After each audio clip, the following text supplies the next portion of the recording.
It's for them. But I was still doing it just to pay. And then they end up being hooked. Right. I'll send it out. Look at my email. Yes. Okay, we'll put it out. All right. You don't want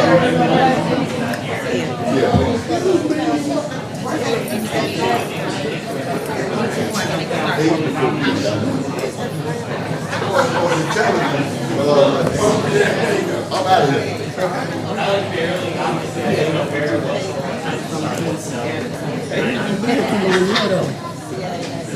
Well, you know, we got food on certain People normally take it. It's just the other one.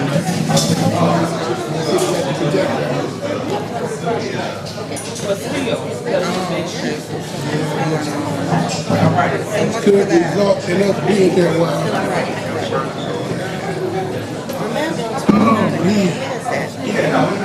Thursday. He said,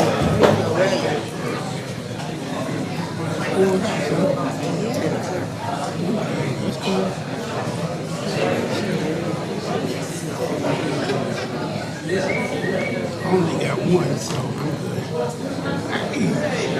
hey, Joe, how are you? Good to see you. I haven't left yet. I know you.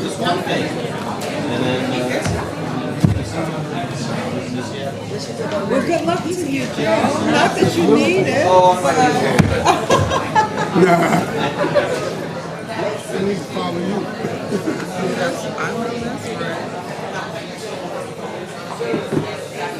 Okay. Got her. Hers all in the way.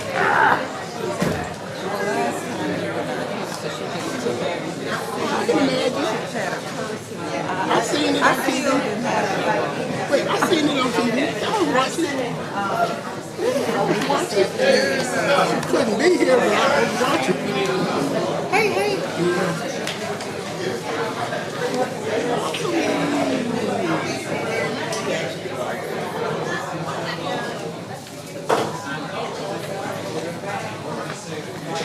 All right. Thank you.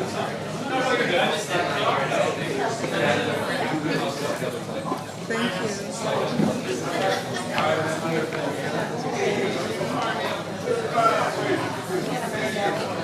This off. The world start ringing. They'll see me on the TV and start. What you doing?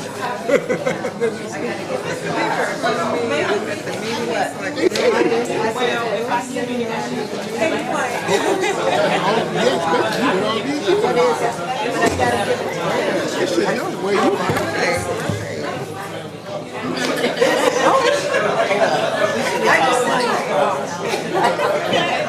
I know, I directed it to Ron, and then I copied it to everybody. Look at you. Thank you. Let me get that.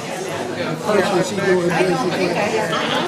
that meeting. I wasn't supposed to be complaining that she didn't have it. Right. Everything all right. Yeah. What's going on? Well, No, they did. I'm like messing in somebody else's stuff. Sorry. I have, you know, they think I'm confidential, so I'm gonna just submit this, and I hope, and I did a letter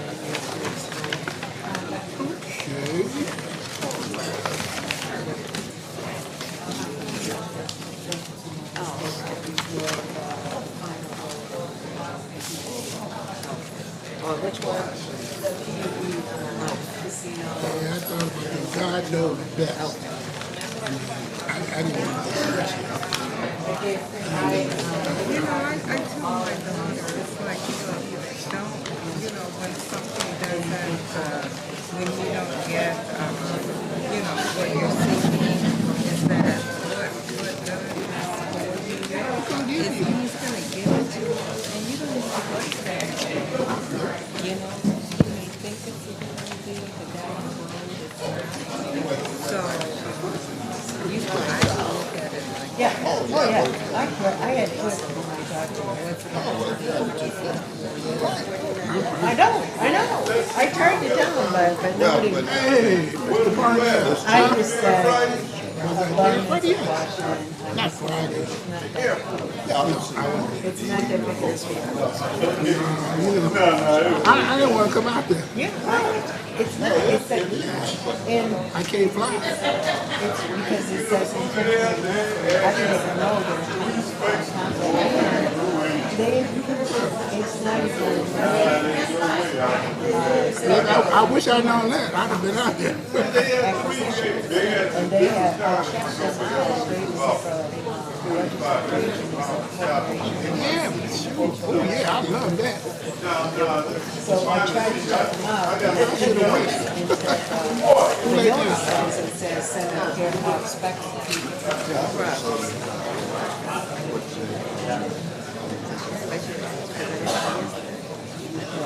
I mean, I just kind of rest in there, you know, not that kind. Yeah.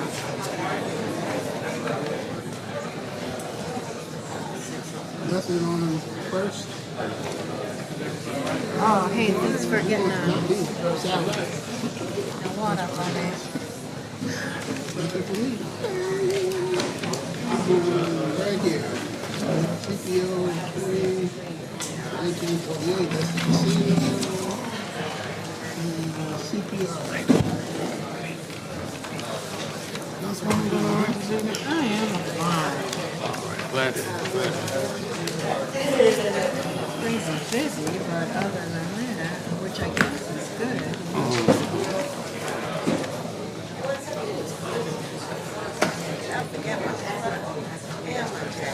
It's a nice thing this to, you know, because Ron had asked for a writing about Right. my relationship. So that explains it.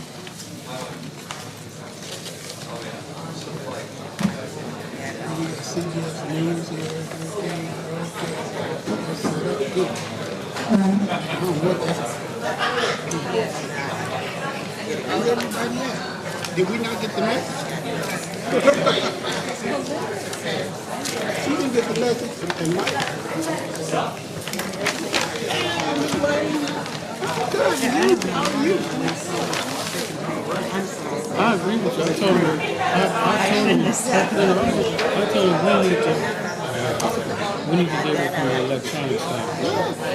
And I said they were, but I have not gotten much electronically. But I mean, this, they have this, and I have so many reasons in my Bible trying to read. You got to shred them and stuff. No ranking.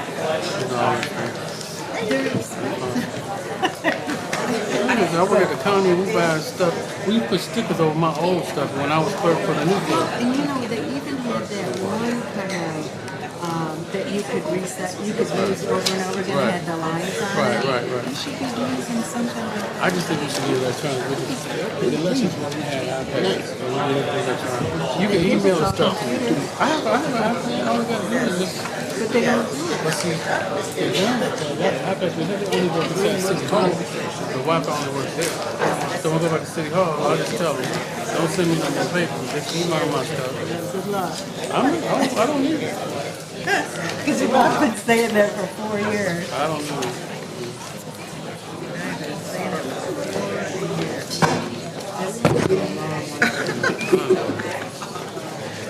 We live in a litigious world. Claim you assaulted me. Yeah. It's a family and kids that got shot. Oh, yeah. You knew it was going to happen. Yeah. That's what they said.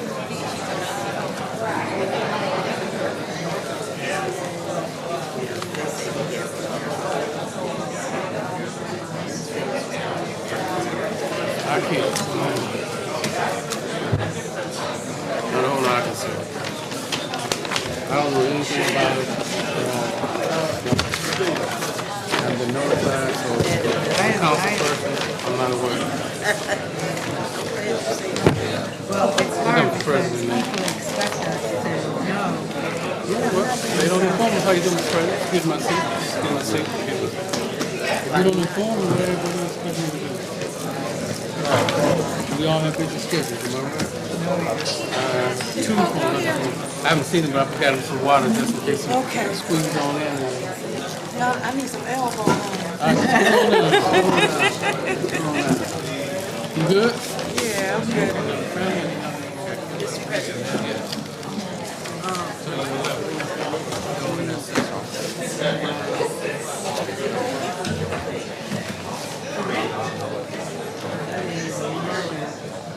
Well, I thought it was for, I thought they were here for the casino.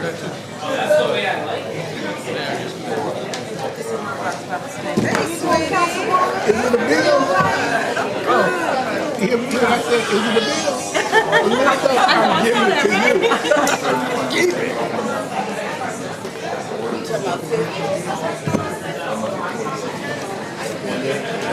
Let's go send me bills there. That's the publication. I got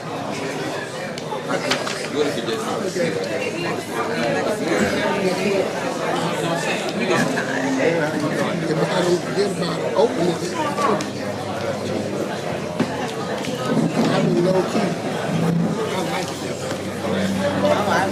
Go back into obscurity. Too many enemies out there. It's 50. Let's talk about this. The publication is 50. I don't know what they're looking at. That whole article in the paper about we let two people escape and all that stuff. Probably read it. What we found out is the sheriff must have campaign for somebody. He figured he was going to get rid of me and get my contract to somebody else. He tried to, he the judges stopped him. The judges stopped him and the commissioners. They all stopped him dead as dead. That's why I said I'm glad. I gave her the clerk already. I was you don't hear me out here bragging about anything. I'm humble. I treat everybody the same. I don't have no more than nobody else. I just work. I don't know what else to do. I think them people from that young man that got killed is here. That's what I asked Karen. She here? Karen, like,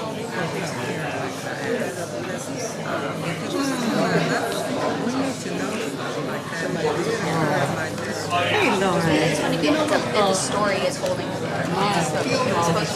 She blocked me. The car broke down. So my wife and I went to go get her. And it's early in the morning. And I didn't know what was going on. Oh, it's the same day? It had just happened a couple of hours ago that morning. I seen Judge G News out there. Yeah. We sitting out there waiting on tow truck.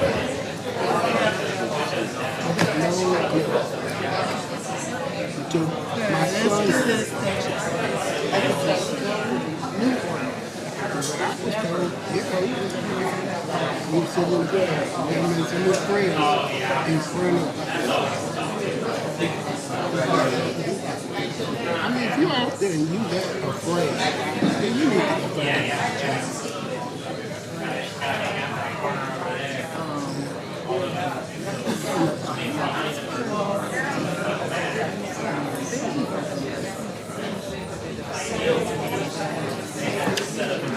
And stuff like that, they need to tell us what's going on as much as they can. Because people are calling us, asking us. Did you get any minutes? Sure, we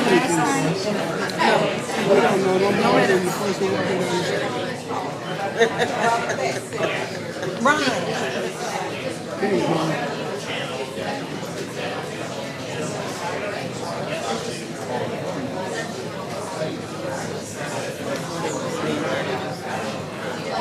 I moved your luggage home. I almost got a hernia ticket.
You're so funny.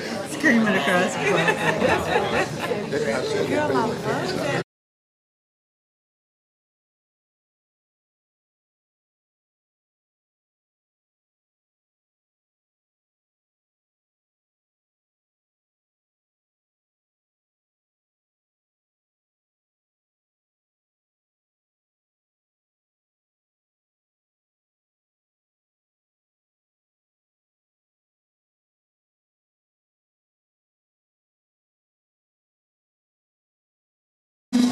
It's getting frightening now.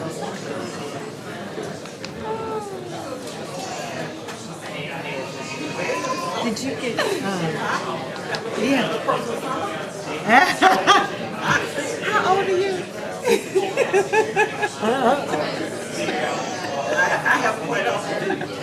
Well, I'm way past that. Yeah.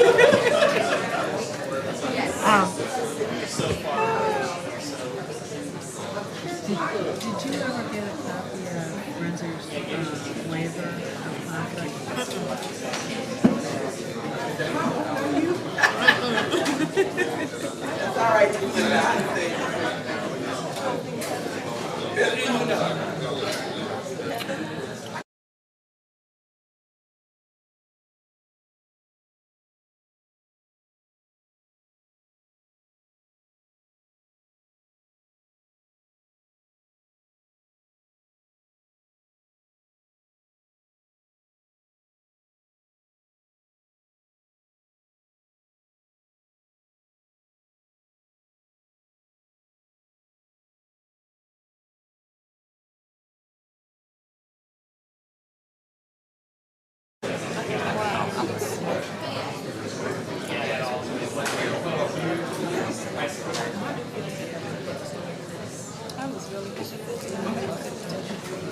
You were really hungry. Nick gonna have right. This is the next council. We're already 27.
Boy, they're gonna get these people ready. Okay, give me 5 minutes, we get started.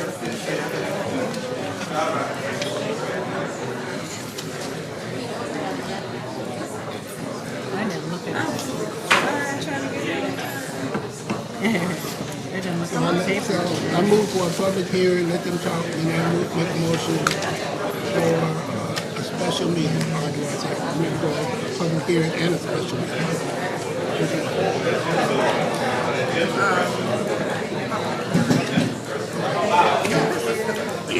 Yeah. But it's on third and Friday. All right. Instead of me, Is the president coming to talk to you over there?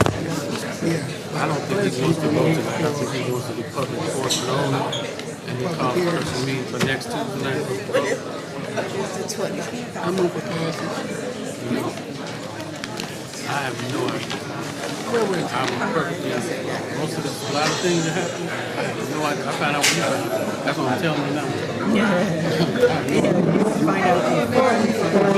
I just found out from someone. Most of my time, I'm somewhere else. I'm not in the treatment community. I'm by myself. It's not cutting off.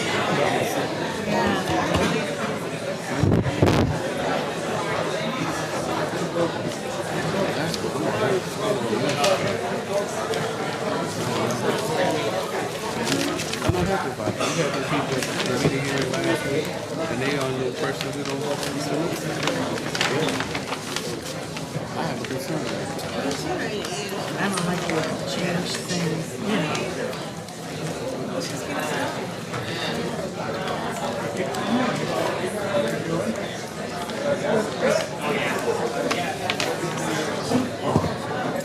You can do that. There's some here, I'm just gonna have it open anyway, so you can grab it.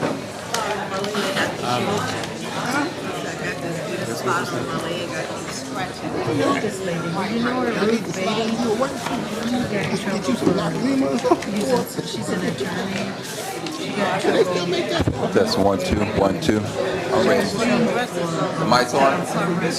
We're live. I've seen that stuff for years. Absolutely.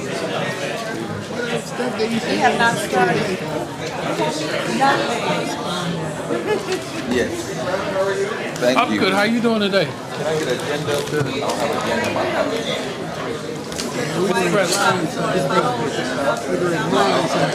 So, Here you go. You're welcome.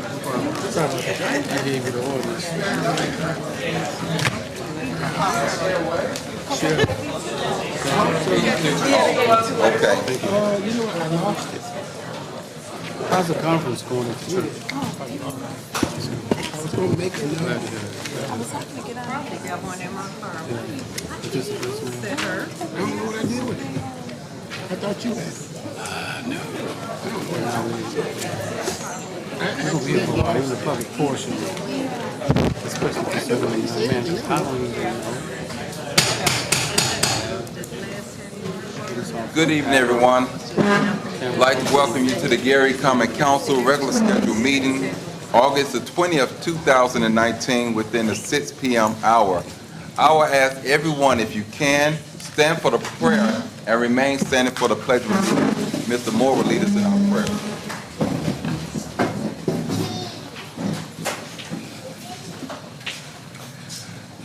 Our Heavenly Father, we give you the honor, for you have brought us to this point once again. We realize, oh God, that there are many who started out this day but did not make it this far. Lord, we thank you for allowing us more time to serve you better, to love our neighbor greater, and to give more of our resources to help the poor. Help us, oh God, to realize that the least that we can do is to appreciate the time that you have provided for us, to openly acknowledge your greatness, your goodness, and the unending blessings of health and strength that you send our way from day to day. Oh God, there's other blessings that we ask that you will grant us, that we will be helpful to those around us. For we know that if we do those things, it will be pleasing in your sight. We need your help, our Heavenly Father, that we will not allow hatred and animosity of the day to hinder the love that you expect that we have for mankind. Help us to pray for those who come up against us, for we know that vengeance is yours. We pray for those who are needy, those who are bereaving. We ask that you will bless us, that we will be available to give our resources to help. And when you call upon us, we will say, here I am, send us. In the mighty and gracious name of Jesus the Christ, we pray. Amen. Amen.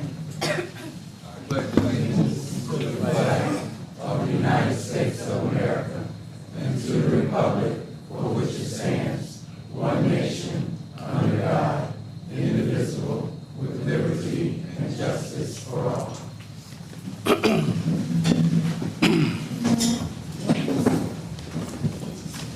Thank you, Mr. Moore. Roll call, Madam Clerk. Councilwoman Brown. Councilman Brown. Here. Councilwoman Caldwell. Here. Councilman Proko. Councilwoman Rogers. Present. Councilman Smith. Here. Councilwoman Sparks Wade. Here. Councilwoman Wyatt. Present. President Brewer. Here. Mr. President, there are 7 present, 2 absent. With 7 present, 2 absent, we do have a quorum to conduct the business of the city of Gary. Council pending ordinance and resolution on first reading. CPO 2019-51, an ordinance approving salary and operating budgets for the City of Gary's Community Development Block Grant Program, Program Year 2019, Emergency Solutions Grant Program, Program Year 2019, Home Program, Program Year 2019, and approving budgets for the foreclosure program, sponsored by Mayor Karen Freeman Wilson, City of Gary, Angela Hayes, City Controller, Community Development Division, Department of Commerce. Finance. Mr. President, ends pending ordinances and resolutions on first reading. Thank you. Mr. President, Councilwoman. Finance Committee has before it CPO 2019-51. For the record, I approve this ordinance for reporting out. Councilman Smith? Yes. Mr. President, a majority of the committee approves CPO 2019-51. And have you yet to report out one more time for the record? CPO, CPO 2019-51 reporting out. Thank you. At this time, I would like to have Mr. Van Dyke to come at this time for the presentation. Right in front, okay?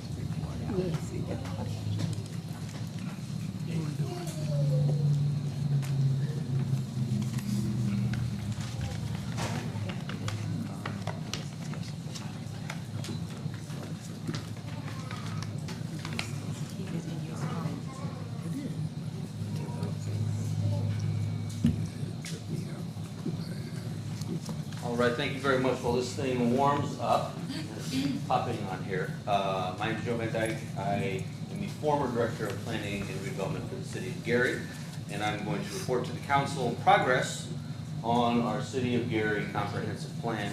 Before I start, as this thing warms up, I would like to thank each and every council member very, very much for all of your help and support. I think everybody showed up to at least one meeting. Many, including Councilman Brown, showed up to almost every meeting. And it was really, really helpful to have such support all the way through. It's probably the last time I address you in any official capacity, so I just wanted to, on the record, thank you very, very much for your help. So we are wrapping up the city's comprehensive plan. This has been about 2 years or so in the making, and we are crossing the T's and dotting the I's now. There are boards and maps and things like that on display here at the Art House. There's stuff online, but I wanted to sort of point out some key findings and talk about the process of how we got it. So, comprehensive plan, just for a review, what is a comp plan? It is a long-range tool to establish city policy decisions. It is a unified vision that kind of serves as a blueprint. Where do you pave the roads? Where do you put new investments? What is this neighborhood going to look like? 3 big goals that we set out at the very beginning was first consolidate all existing plans, both formal and informal, in a single place. There are 1 million plans. Mr. Wacky, among others, has been to 1 million meetings where there's a lot of ideas that are thrown out, and then they sit on a shelf, and then we revisit it 3 years later. First thing we did was got everything in one place. We didn't want to throw out anything that had already been done. Second big goal is to provide a framework that's flexible and adaptable and fosters growth.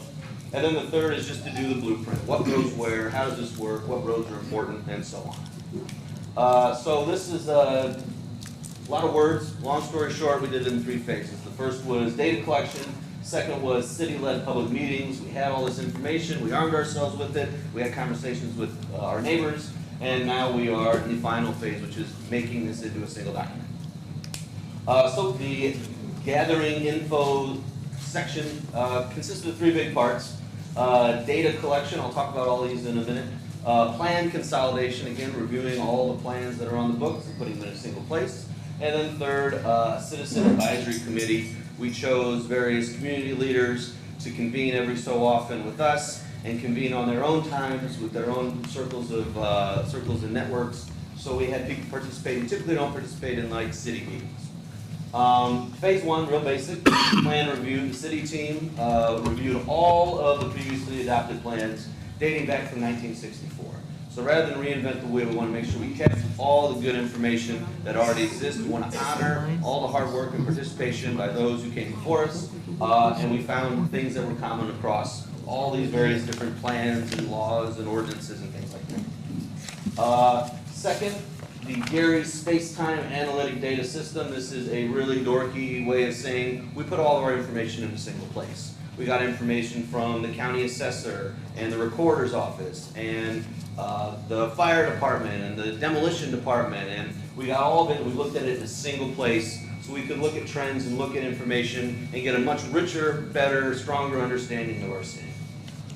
This is how it works. This is all online, GaryCounts.org, but this is our mapping software that we use.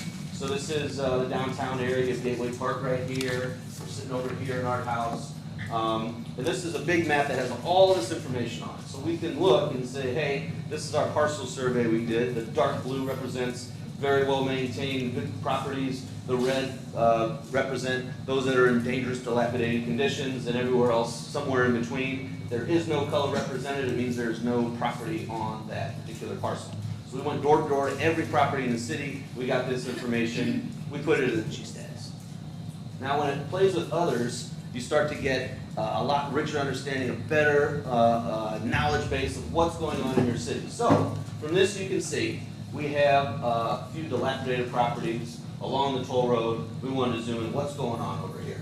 So each of these properties, this red one is the red one from this same thing, has a ton of information associated with it. We've got proximity to other businesses, population index, how many people pay their taxes, how many fewer people paid than the year before, how many more, what's the property values, how many deeds have been recorded, how many business licenses have been issued in this area, how many building permits, and it all goes in a single place so we can start to get a better understanding of how this works. And each parcel, all of them, the entire city, has a little Facebook page like this that has all this information that helps us make informed decisions through the data collection phase, right? So that's the nerd stuff.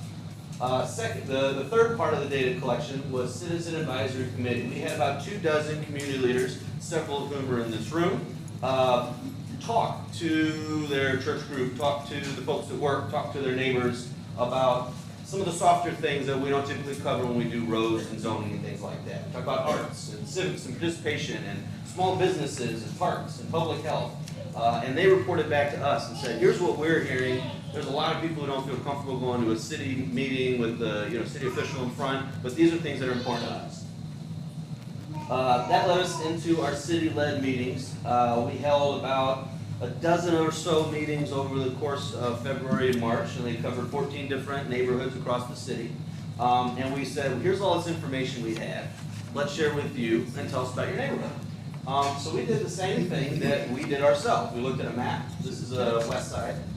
So we said, here's where West Side High School is, here's where the toll road is, here's where the parks are, here's some things we found. This area has higher occupancy and more full houses. This area has a lot fewer houses and more vacant buildings. This is by a truck route. And then we started showing them the same GStats, the same nerd information that we use when we do our data analysis, so they can use the same information we have. So this is population change in that same neighborhood. And then we talk about it. And this is tax delinquency change. You can see on the west side, actually the tax delinquency rate is going down. It's starting to stabilize. We talk about city-owned properties, right? Here's what we own in the neighborhood. What would you like to see happen to this old school or this abandoned lot that we own, right? Finally, we have a group discussion. We did this in every neighborhood. We asked these same 3 questions in every single of those dozen meetings. What do you love about your neighborhood? What are some opportunities you see? And what's your vision in 10 years? And really, that just opened a Pandora's box of conversations. Some of these neighborhood meetings, I think in Brunswick, we might have had a dozen, 2 dozen people. At the YWCA, we had a packed house. So they varied in size, and we got a lot of information. That led us to where we are now. And now I'm going to share some of the findings we had after this 18-month, 2-year process. First, many neighborhoods in the city were built for an entirely different city and time. Most of our city was built in the first half of the 20th century. And we need to adapt Gary to 2019 and beyond, making room for a lot of different uses. Most of our city is single-family homes. Almost every neighborhood is a neighborhood of single-family houses. Second thing, residents were worried about Gary's size, making it hard to maintain. Potholes, physical condition, blight, empty building was the #1 concern voiced at all these meetings. Our city is too big, we can't maintain it, overgrowth, that sort of thing. Third big one is we have a lot of natural assets that are both valued by residents and provide value as we modernize our infrastructure. We have flooding, we have old infrastructure, but we also have beautiful forests and a national park and beautiful wetlands and 2 rivers, and people value that. The fourth big finding was investments serve the greatest benefit in and around community anchors like IE-Wen, downtown, Lake Street, Broadway and Glen Park, the airport.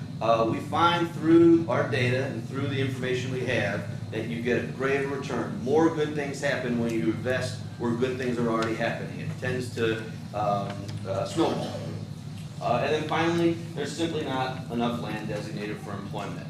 Most of the city is built for single-family houses. All the city was built to support U.S. Steel. U.S. Steel is this giant chunk of land on the north side of the city. Everything else was built for workers to support U.S. Steel. We need to be more thoughtful about how we use our land because we have a ton of it. A couple main thoughts. Flexibility, right? Be flexible. Gary is working from a rigid old playbook. Our zoning is really old. The way our city's been developed is really old. And it was really built for a city of the 1960s. We have a ton of vacant land that provides opportunity. Build on successes. Again, certain areas of the city are stable and experiencing growth, both residential areas as well as commercial areas. We want to make sure that we stabilize those and continue to invest where it's working. And then finally, there's a lot of good information that we did not throw out. Public feedback has been given over the years. We didn't want to lose anything. We didn't want to reinvent the wheel. And most of all, we want to honor the participant of residents and businesses who've been working on this stuff for a very long time, included. So here's how it all looks. I will use downtown as an example because it sort of brings everything back home. Here's where we are. This is our house. City Hall's over there. You'll see on the north, I think this thing's got a, there we go. This is the toll road, there's the train station, City Methodist Church is down here, this is Broadway, the police station's over there. This is the neighborhood, right? So how does this all come together? First, we build on current initiatives. The Green Urbanism Department's working on a gateway initiative off the Buchanan exit from the toll road. That was included. There's development going in downtown, both housing and commercial development, 504 Broadway, the Miller Valentine project. That makes sure we put that in there. Same way, there's a lot of work going on in public art downtown, urban farming in Emerson, Face CDC community work. We make sure we include that. So current initiatives first. Next thing we add, incorporate existing plans. We read through all of them. There's a lot of good ideas. Some of them are being built on. Make sure we keep them in there. Some of those include Fifth Avenue downtown being a two-way street. Right now, if you walked across the street from here to the ballpark, you'd be dodging semi-trucks and things like this. This came from the Livable Broadway's plan that was done a few years ago. Broadway improvements are included. That's part of GPTC's Livable Broadway plan. Potential workforce housing by the hospital, that came from the Strong City, Strong Communities program, the Northside Redevelopment Project. We make sure we include all stuff that already exists in plans.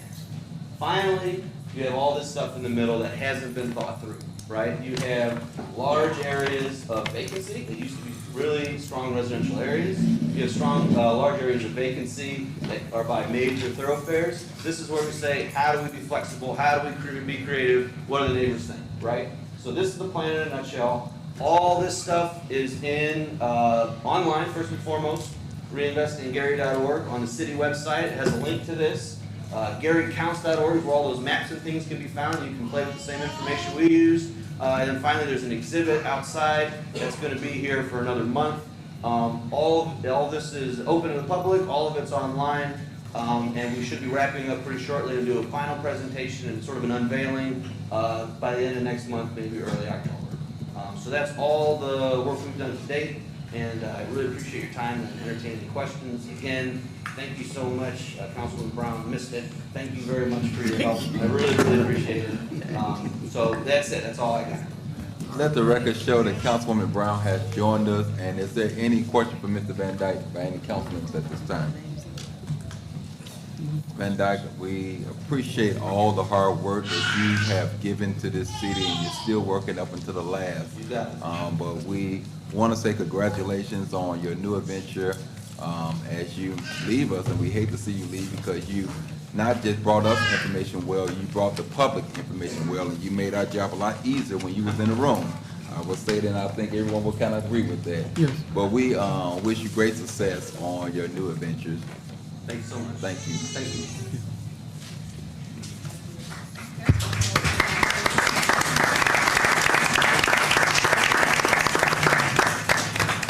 At this time, our mayor will come. But before our mayor comes, I just want to take the time to send my condolences to the family that suffered the loss this past week. Mr. Cunningham, and I believe the family is here at this time. I think it's just appropriate before we go any further with business that you all sit here, and as we see a great number of people that's here, and I know you're not here for the business of this council here, but I want to assure you that myself as the president of this county will make sure, and we're working with the state, not the state, but the county police to make sure that an independent investigation is done, and that those questions that need to be answered, hopefully they can be answered in a way where we all can understand what took place. I wasn't there to know what took place, but I can sit and say I can feel what you feel, because just not too long ago, my family was involved in a similar situation.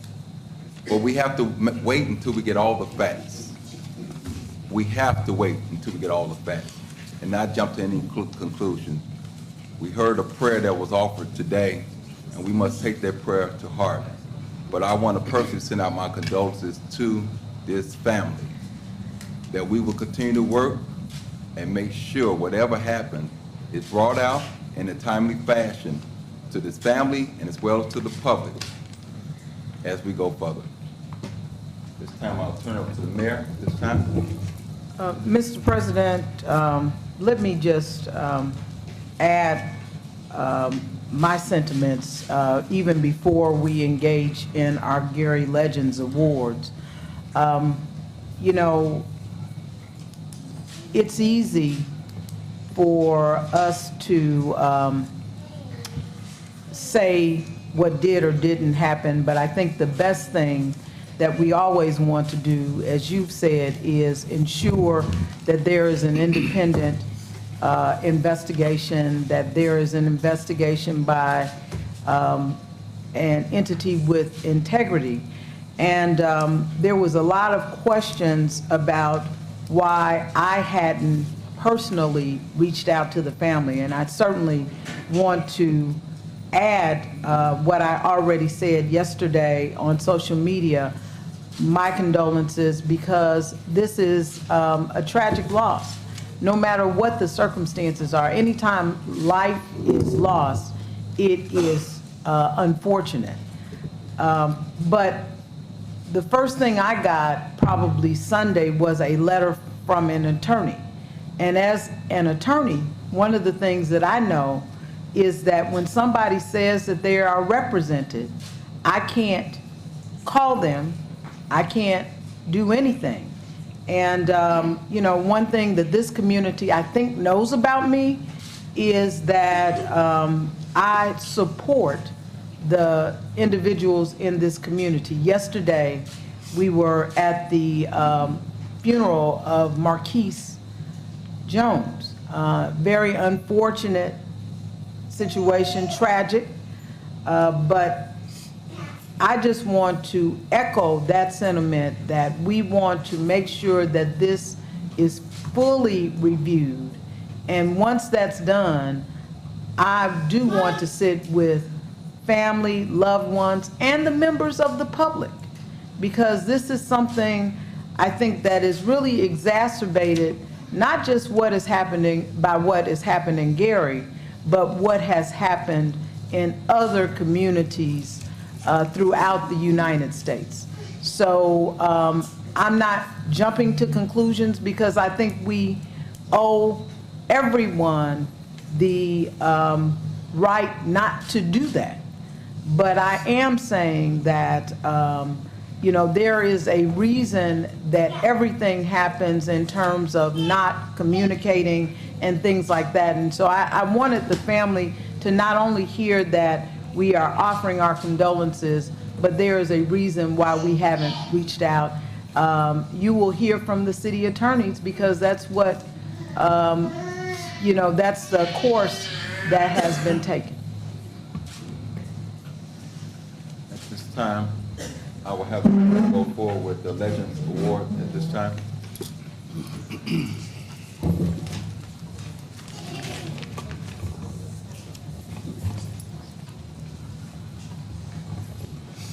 Tonight, we have two Gary Legend Awards. The first is an individual who has spent 31 plus years as the administrator of one of the most important service agencies in this city. Since 1986, the Brothers Keeper Homeless Shelter for Men has been working to restore hope and dignity for homeless men in Gary, Indiana. Our Gary Legend has been a fixture at Brothers Keeper, helping to motivate and empower those who may fall on hard times to become economically self-sufficient. Our Gary Legend is Brothers Keeper Executive Director, Mary M. Edwards. In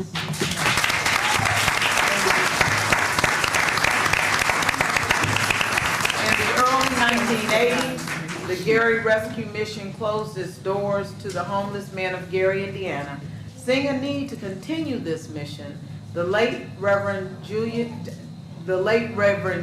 A. Anderson, along with his congregation, other churches, communities, organizations, and concerned citizens, took on this challenge. Brothers Keeper opened on March 16, 1986, at the present location, 2120 Broadway in Gary. The building was renovated with the help of local churches, businesses, the City of Gary, and FEMA. Reverend Anderson was the pastor of Washington Street Church of God. His vision was to provide adequate shelter for those in need. It was also important to him that the men were taught to take care of themselves and to live productive lives. The legacy of the late Reverend Anderson is presently being carried on by the current executive director, Mary M. Edwards, the Brothers Keeper staff of 9 employees, the board of directors, and the Women's Auxiliary, along with a host of churches, foundations, and concerned citizens. Mrs. Edwards' loving and compassionate staff are a group of individuals. Their ages range from 50 to over 70 years young. Ms. Edwards is a graduate of Indiana University Northwest with a Bachelor's of Science in Business Administration and a minor in economics. In addition to Mrs. Edwards' 31 years as Executive Director at Brothers Keeper, she previously spent 9 years as a coordinator of a homeless ABE GED Life Skills program, and something that we didn't know, she has 15 years experience as a semi-truck operator and spent 9 years with a private detective agency. Mrs. Edwards also worked as a supervisor of operations and of accounting for 2 job training firms. Being a firm believer in volunteering, Mrs. Edwards has rendered volunteer services to Brothers Keeper, the Salvation Army, Recovery House, Serenity House, the Ark, Rainbow Shelter, Miller Beach Terrace, Gary Clean Cities Coalition, the Gary Kiwanis Club, Second Harvest Food Bank of Northwest Indiana, Clean Cities Recycling, the Gary Victory Home, Marion Home, and Calumet Baptist School. She is a member of Beth Eden Baptist Church, where she serves as an executive board officer. She is also a member of the Gary Kiwanis Club and the Continuum of Care Network. She has been a recipient of countless awards and honorable mentions. Some include a Lifetime Achievement Award, State of Indiana, Honorary State Representative, the Esther Award, Citizen of the Year Award, the Indiana Chapter of Social Workers, the Linda Sue Clark and Jeanette B. Strong Community Service Awards, Woman of the Year, Gary City Federation of Colored Women's Club, Certificate of Merit, CTF Christian Fellowship, National Register of Who's Who, an Executive and Professional, and a Gary Great Award, African American Achievers Youth Corps. Over the years, Mrs. Edwards developed a number of lifelong philosophies. Some include do unto others as you would have them do unto you. You reap what you sow. Use each day to build a legacy for those who come after you. And any job worth doing is worth doing well. When Mrs. Edwards is not volunteering or working, she enjoys reading, crossword puzzles, WWE wrestling, biking, speed walking, fashion designing, gospel music, and surfing the World Wide Web. As she prepares for retirement, it is our great pleasure to acknowledge her as a Gary legend. Congratulations.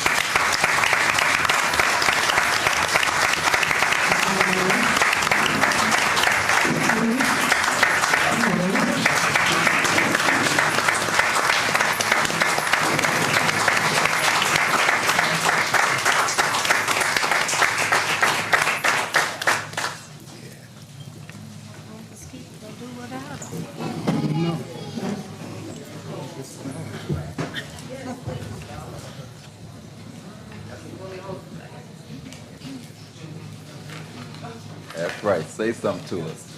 Okay. Thanks for the Gary Legend Award to the Honorable Mayor, Karen Freeman Wilson, to the council, to the clergy that's here, to the elected officials, to community leaders, to all of my friends and family. It is with much humility and gratitude that I accept this award. I give great credit to my late mother, who was a single parent of 16 children that worked as a sharecropper. She had a third grade education, but it's still in us to get an education and to be the best that one could be. She taught us the word, exposed us to good educated role models, and gave us so much mother wit. Our home was a place where the neighborhood children hung out. She was everyone's mother. That's where I learned to give, to care, and to share. As the seventh of 16, I was the first to complete high school and college. I was the first to have a professional career. My younger siblings, nieces and nephews, my children, etc., are doctors, lawyers, nurses, bankers, automobile workers, professional singers, and social workers. They watched and modeled after me. As an alumni of Indiana University Northwest with a degree in business administration, I am proud to say that I was a student there, but I am also proud that it was my mother's social worker skills that helped me on this journey of caring for others at Brothers Keeper in the community and across the world for the past 31 plus years. As the executive of Brothers Keeper for several more months now, I have been able to practice my faith and my passion, motivating and empowering less fortunate people in the love of my life, is the love of my life. Sometimes there's no paycheck. As God continues to bless me, I shall continue to bless others. Thank you for awarding me this prestigious award, and God's blessing on each and every one of you.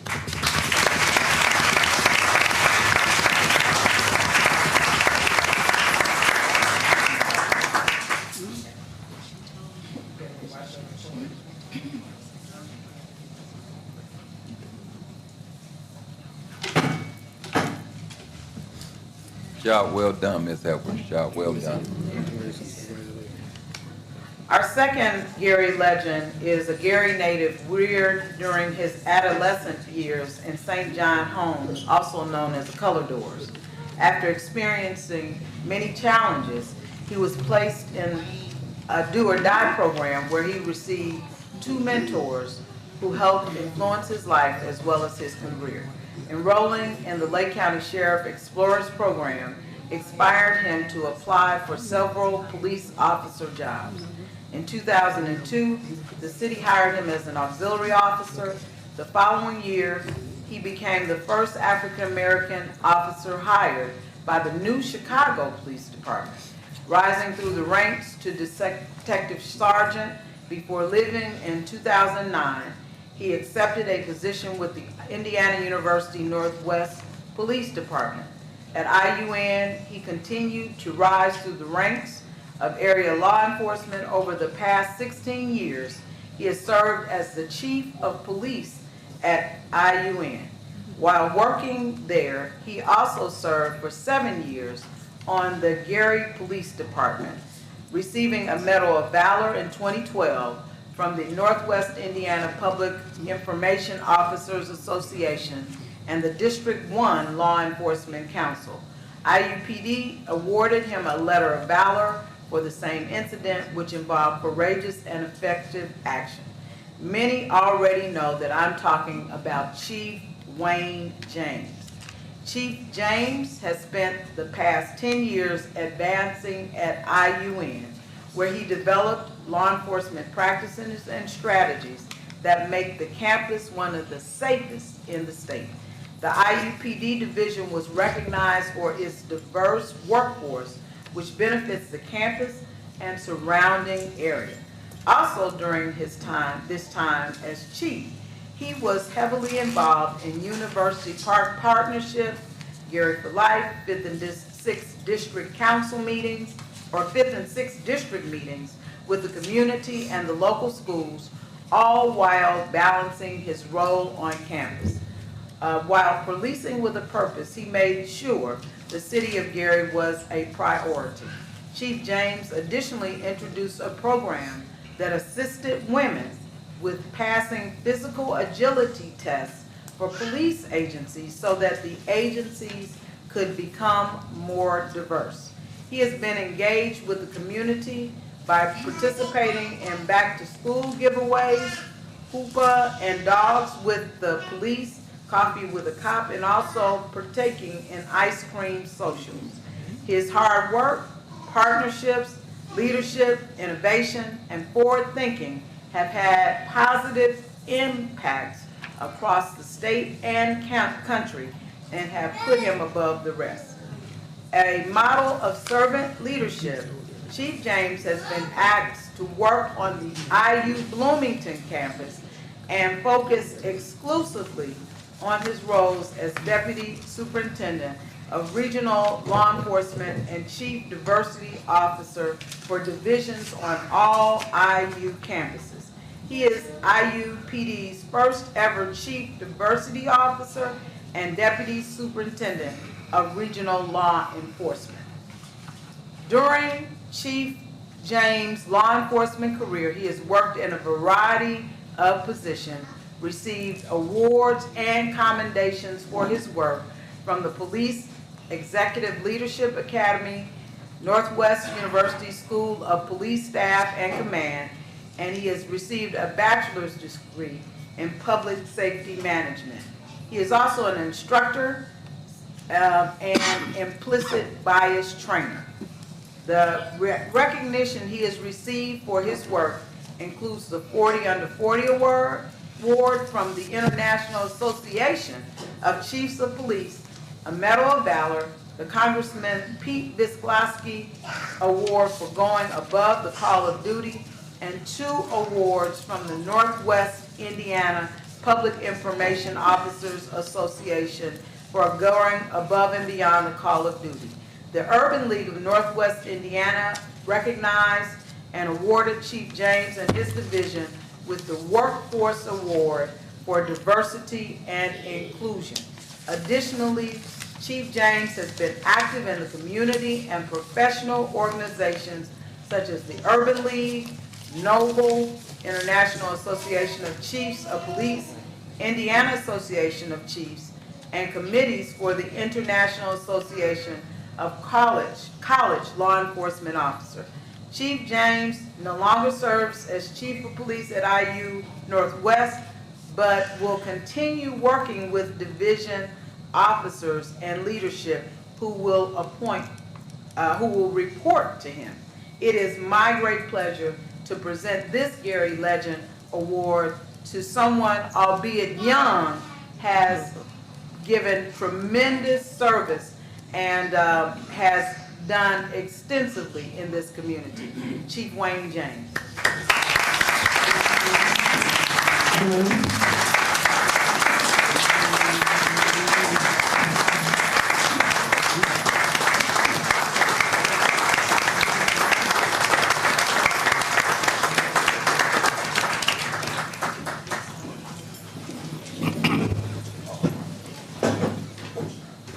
I can't set the bar because Mary Edwards already said it. I'm very humbled right now. I want to thank the mayor and the city of Gary, the Gary Common Council, but also the citizens of Gary. I'm a product of this city. I'm proud to be from this city. And as I get my words together, just please bear with me. I grew up in St. John Homes, and I was told at a very young age by a police officer that I'd never be anything. My brother was shot in the back at the age of 15 years old, and that inspired me to want to be a police officer. I was in Scared Straight programs. My mom had 5 other kids she had to worry about. I was always in trouble. I didn't have no mentors. I didn't know which direction I really wanted to go. Only thing it was gangs and drugs and different things. However, I never let my past define my future, who I am as a person. And I wouldn't be up here if it wasn't because of this community. Community policing is a shared responsibility. It's not all about police. We have a lot of work to do. There's a lot of work that needs to be done. And I'm going to continue to move that work forward, especially as you look at implicit bias, de-escalation training for police officers, and recruiting police officers. It's not about the training. It's about recruiting the best people to continue to do this job. And I'm going to continue to do that. And I know it's a challenge, but I'm not going to give up, and I'm not going to give up on this city, and I'm proud to be from the city of Gary. And I just want to thank you, and thank you for your time, and God bless each of you.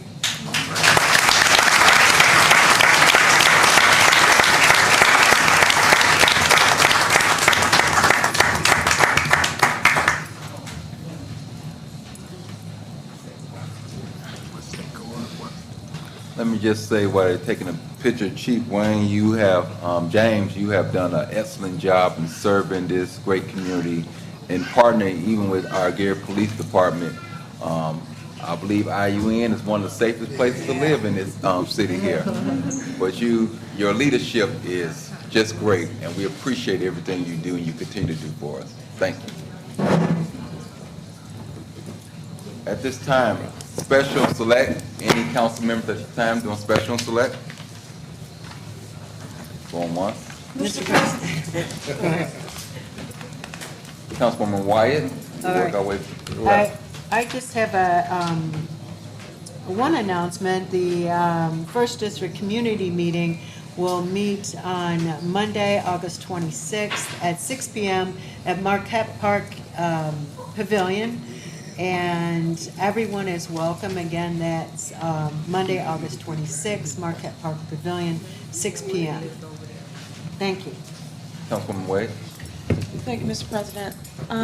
The 6th District meeting that was held on last Thursday was very successful. I'd like to thank Chief Paul Bradley, who gave us an update in regards to the new fire station that's being built on 49th and Delaware. And progress is being made. It's nice seeing those, all of that iron going up in the foundation and everything. So 6th District will be a whole lot safer in the coming months.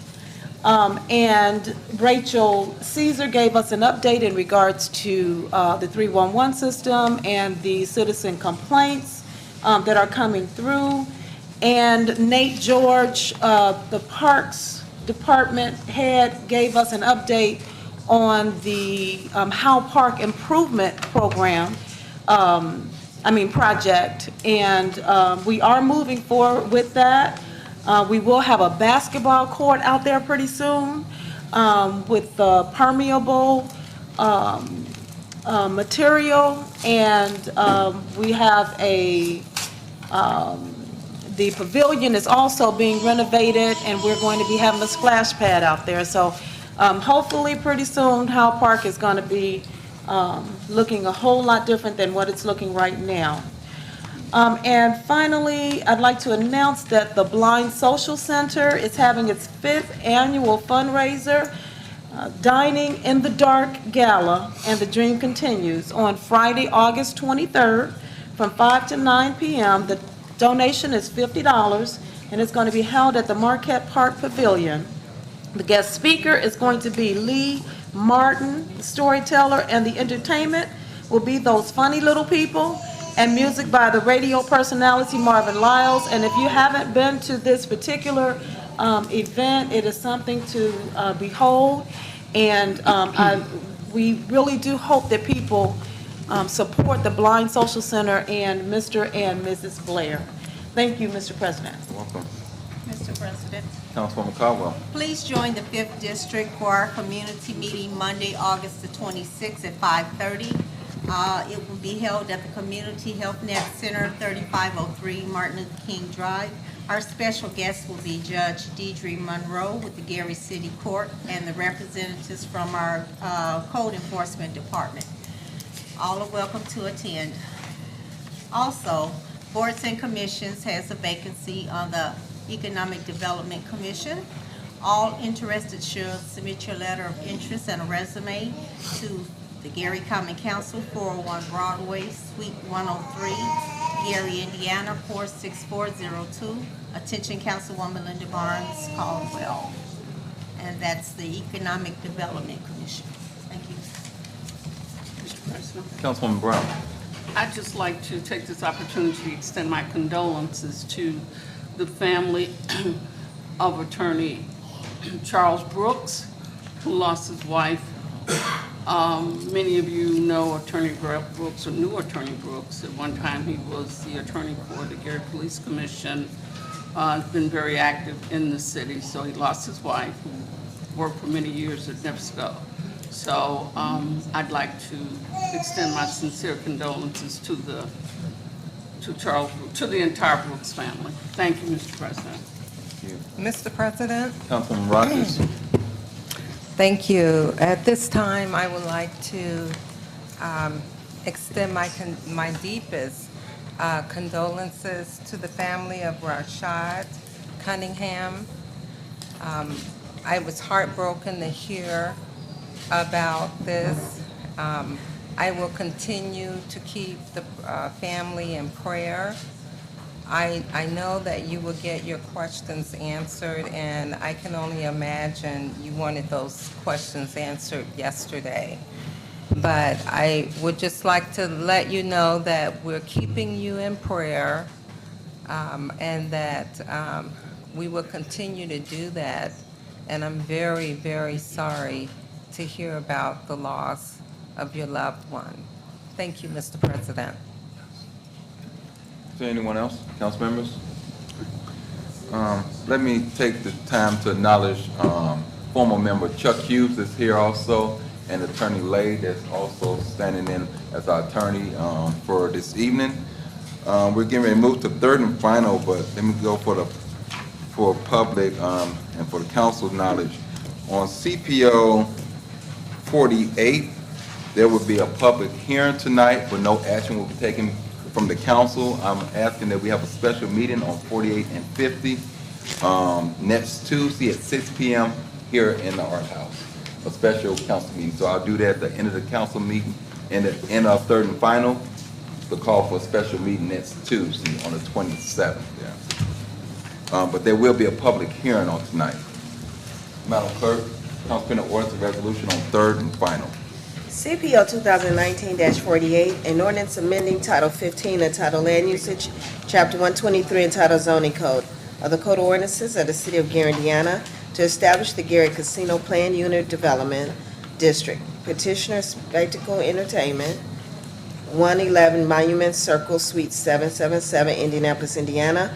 Property at 5400 West 29th Avenue, 2760 Jerry Street, 2901 Tompkins Street. And before I call on the, Councilman Smith, that wasn't 50, that was CPR 06. They'll be doing a special meeting next Tuesday. Councilman Smith? Yes, sir, Mr. President. I move for a public hearing on CPO 2019-48 tonight and a special meeting on August 27th at 6 p.m. Second. Overview at this time.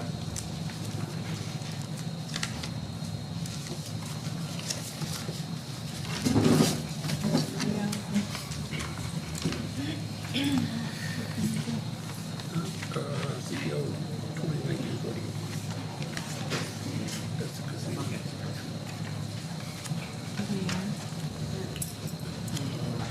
Mr. President and members of the council, this ordinance is the ordinance that is essentially reflective of the work that was done during the 2019 legislative session.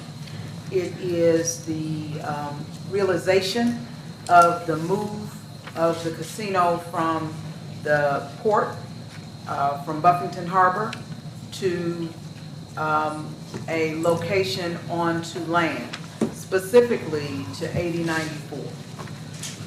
In the working with the owners of Spectacle and with the city staff, there has been an effort to meet the concerns of the Black Oak community, meet the concerns of the general community relative to employment, contracting, and opportunities. It has also been an opportunity, we believe, to enhance revenue for the city of Gary. The representatives of Spectacle are here tonight and certainly can share, as they did, their vision for this area. I think that they went certainly into detail in providing pictures and showing us exactly what their intentions were. I would add that it is a bifurcated development in that they're going to do the casino first and then the hotel.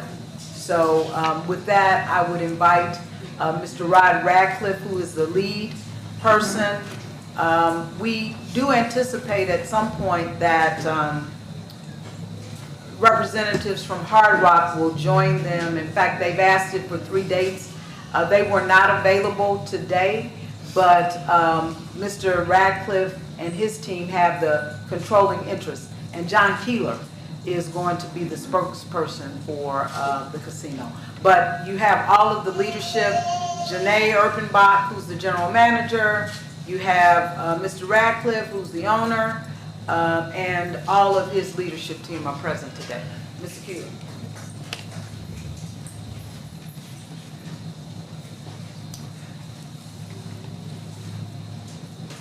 Thank you, Mr. President, members of the council, mayor.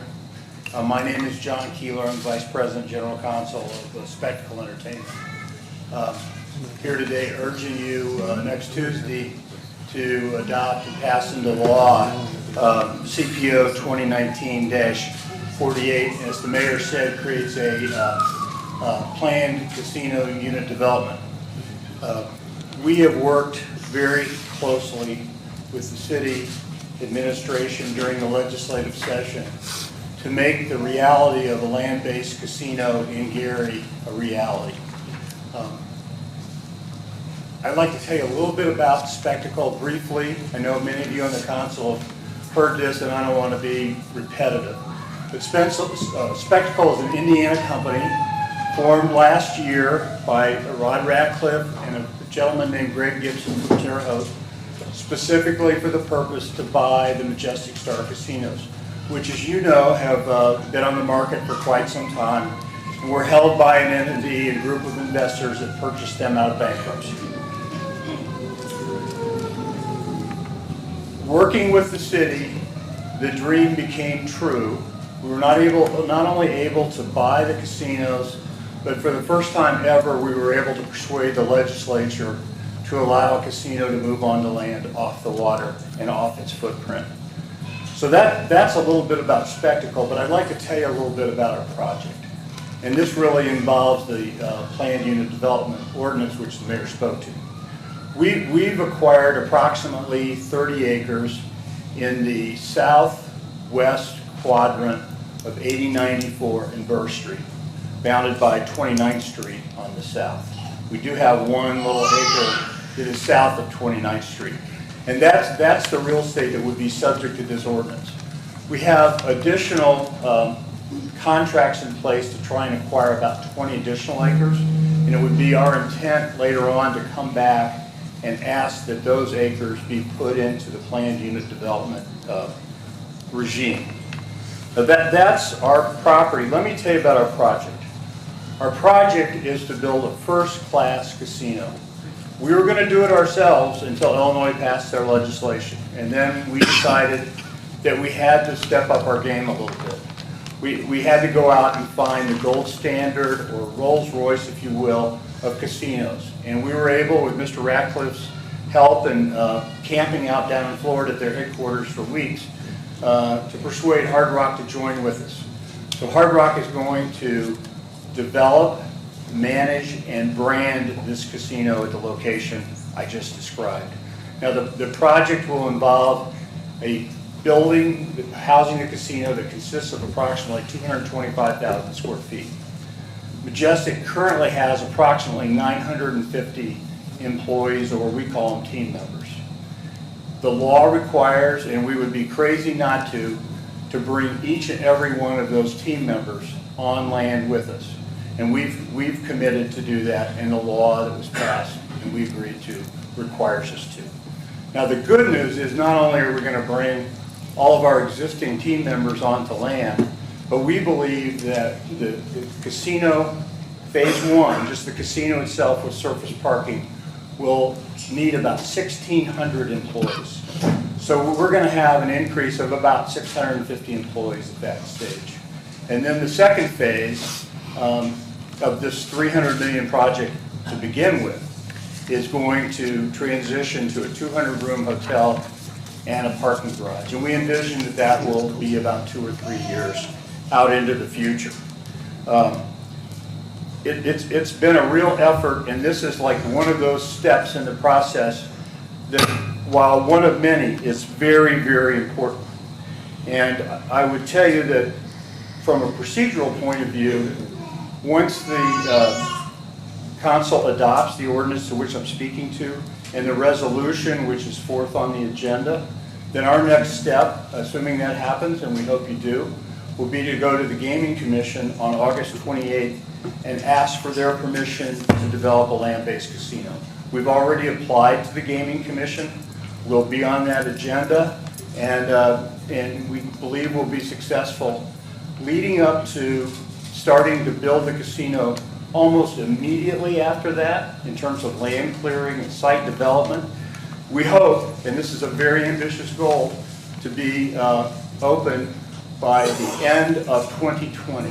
That would be New Year's Eve 2020, with everything going our way. Now, the sooner we get this done, the better the chance we have to beat the weather and frankly, to beat Illinois.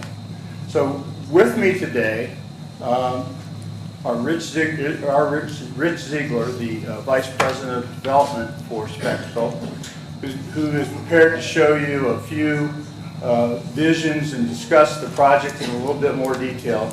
And Mr. Rod Ratcliffe, our Chief Executive Officer and Chairman, who is going to tell you a little bit about our past commitment in Anderson and Shelbyville towards the local communities and what we intend to do here in Gary. So, Mr. President, I'd be happy to answer any questions the council might have, but if you have no objections, I'd like to have Mr. You can move forward. Ziegler come on up.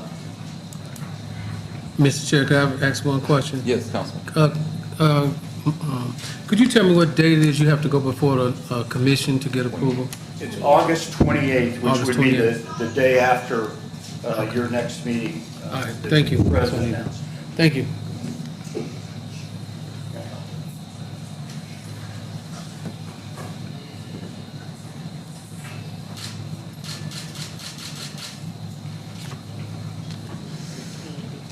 Thank you, John. My name is Rich Ziegler. I'm the Vice President of Development for Spectrafilm. Pleased to be here in front of everyone, both the council and the public, to show you the advancement we've had in the design of our project. Much more advanced than where you saw it last, or at least the public saw it last.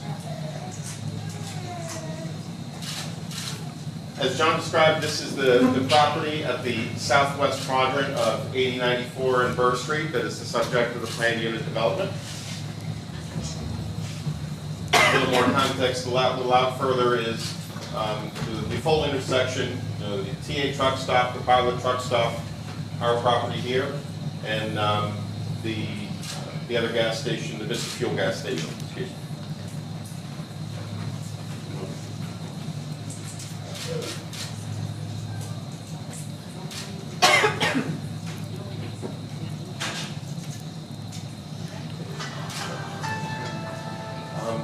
So, as John described, we've gotten additional property under contract, which has enabled us to further this development. So, we're looking at about a 225,000 square foot multi-use casino building. So that's casino gaming, it's restaurants, it's bars, it's all the back of house office space that lets us operate. It's a 2,000 seat Hard Rock Live theater. So all forms of entertainment coming together to really be an anchor to the community, we think will be a very exciting place to be. Parking will be on grade surrounding it, and then team member parking is on the south side of 29th Avenue. We anticipate rebuilding 29th Avenue from Burr Street across our frontage to accommodate the flow of traffic and improve the appearance of the entryway to the property.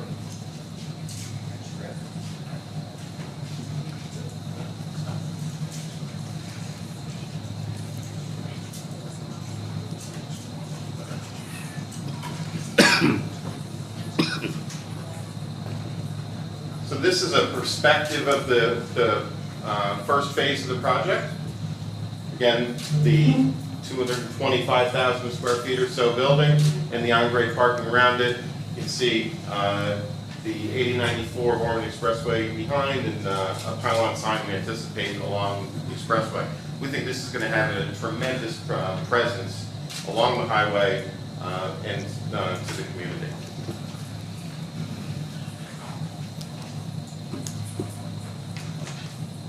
So we talked about phase 2 and the hotel.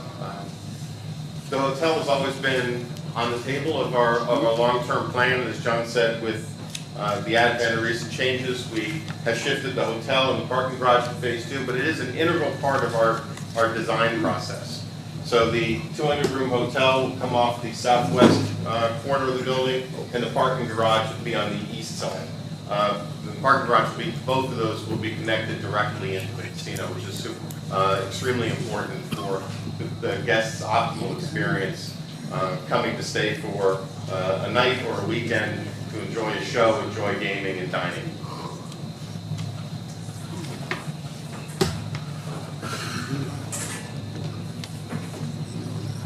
This is a similar rendering of the property. It's the same perspective, but here in phase 2 you can see the hotel and the parking garage.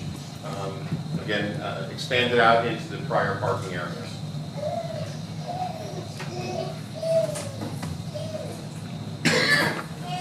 And then we have a couple renderings. This is a rendering of coming up to the front entry, the park share, where our customers will valet park.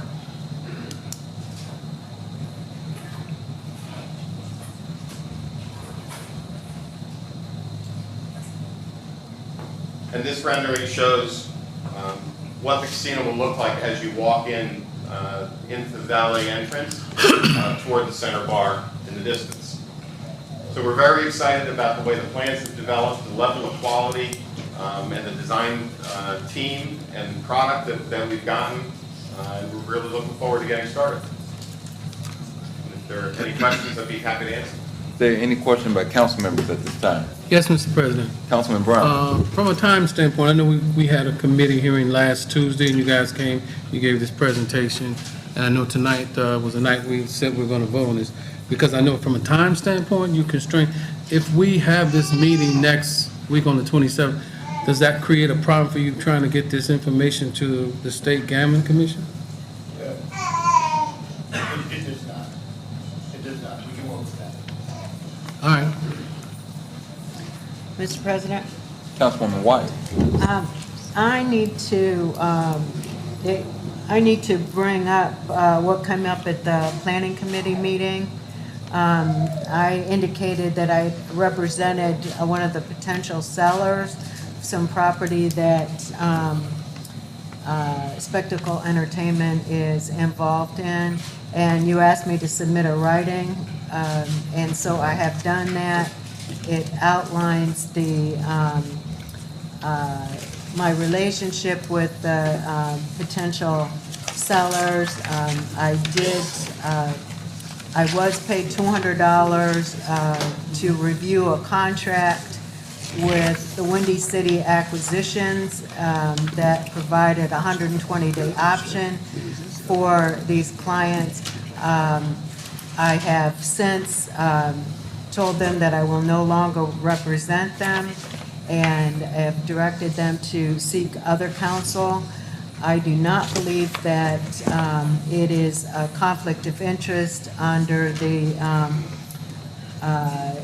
statute that requires public servants to disclose conflicts of interest when they involve actions that will come before the council for two reasons. One, because I did it in the middle of June. It was long before I knew that that Spectacle Entertainment would be coming before this council, and I only was paid $200, which is a minimal amount, and I don't want it to get around that I'm that inexpensive as a lawyer. But I did go ahead and fill out the statement of disclosure, conflict of interest disclosure form, and I submitted that to the clerk for the city. And I want to just make sure that the public and the rest of the council knows I've submitted that writing to each of the council members, and also a copy of my statement, conflict of interest statement disclosure to each of the council members. I will not be representing these potential sellers in the future, and so I just wanted to make sure that that was on the record and in public. And it also, because I had brought up that I thought that because the council attorney, Renzer Williams, had disclosed his conflict of interest, and I believe that needs to be waived by the council, by official action of the council, which would be a council vote. And so I'm renewing my request that there be a council vote on that waiver of his conflict. Anyone else? Mr. Chair. I'm sorry. No, please. Councilwoman White. Mr. Chair, I'd like to know, why are we postponing the vote? There's some other details that's still been hashed out, so we essentially been asked to postpone the vote. Okay. Yes. Okay. But by Spectacle? Both parties. Oh, okay. Yes. All right. Thank you. Mr. Chair, being that we're elected officials and there's a higher standard for us, I need to ask our attorney to give us a legal opinion about the conflict of interest. Okay. Please. I'll turn it to Attorney Lay at this time to give us further instructions about the conflict. Which conflict are we discussing? Councilwoman Wyatt or Attorney Williams? Wyatt first, then Attorney Williams, please. Okay. Thank you. I looked at numerous documents, and in particular, I studied Indiana Code 35-44.1-1-44, which is basically under the criminal law procedure section. I had an extensive conversation with Attorney Wyatt on, I believe it was August 16th, not the 16th, it was the 17th, concerning a potential conflict. And what I suggested to her unsolicited was that she prepare and turn in the uniform conflict of interest disclosure statement, which she has completed. Now, if she take the next step, she has already explained it to the public and abstained from voting. Even if she had a conflict, she would not have one. She submitted the letter, which I read also, and she's correct. If she's only earned $200, the statute, it's not an offense in the prosecution under the statute 35-44.1-1-4 if you receive payment of less than $250 over a 12-month period. And at the end of our conversation, again, I believe it was the 17th, it was not clear to me whether she was going to keep that client or to resign. She did indicate she was considering resigning. So as we sit here now, I agree with her. She has absolutely no conflict. And like I say, if she just takes the next step, which she don't have to, I believe she can vote now. If she desires to vote, she certainly can. As I suggested to her, sometime it's better to do something when it's not needed than to need it and not have done it. But she has no conflict. Thank you. Mr. President, Councilwoman White? may I just correct, Attorney Lay and I spoke on Monday, August 19th. He indicated that we spoke on this 17th, but I had already spoken to my clients on the 16th of August and told them that I would not be representing them. I want to make that clarification. I agree with the correction. Mr. Chair, I just want to make sure the public has a better understanding, so that's why I asked for the legal opinion. Also, the Attorney Williams, could you give us an opinion regarding that? Yes, let me Thank you. back up a little bit. I was asked to look at three things by President Brewer. One was the conflict of Attorney Wyatt or Councilwoman Wyatt. The other one was the conflict of Attorney Williams, if there was one. And finally, something that occurred on the August 7th, 2019 meeting regarding when the information initially where Attorney Williams indicated he had a conflict, or he thought he had a conflict, but he had taken an action. And I believe that's the second part of Attorney Wyatt's question, that the President, Mr. Brewer, signed the implied consent statement. He signed it, in fact, I believe, on June the 4th, and Mr. Keeler from Spectacle, I believe he signed June the 16th. But be as it may, Attorney Williams does not have a conflict whatsoever. He has complied with the Professional Responsibility Rule 1.7. And what that does, it indicates that a person, well, he even took an additional step. Again, I personally don't think it was necessary, but he chose to do so, and that he indicated he would recuse himself. I guess that's what brings me to this meeting. He would not vote on, I'm sorry, he does not have a vote. He would not participate. The statute allows him to do that, and it says approximately 4 things must be done. One, he has to decide, and these are decisions the attorney has to make. It's not the decision the clients make. One, the representation of one client will not be directly adverse to another client. If the lawyer believes that, that certainly would be a manner in which he could proceed.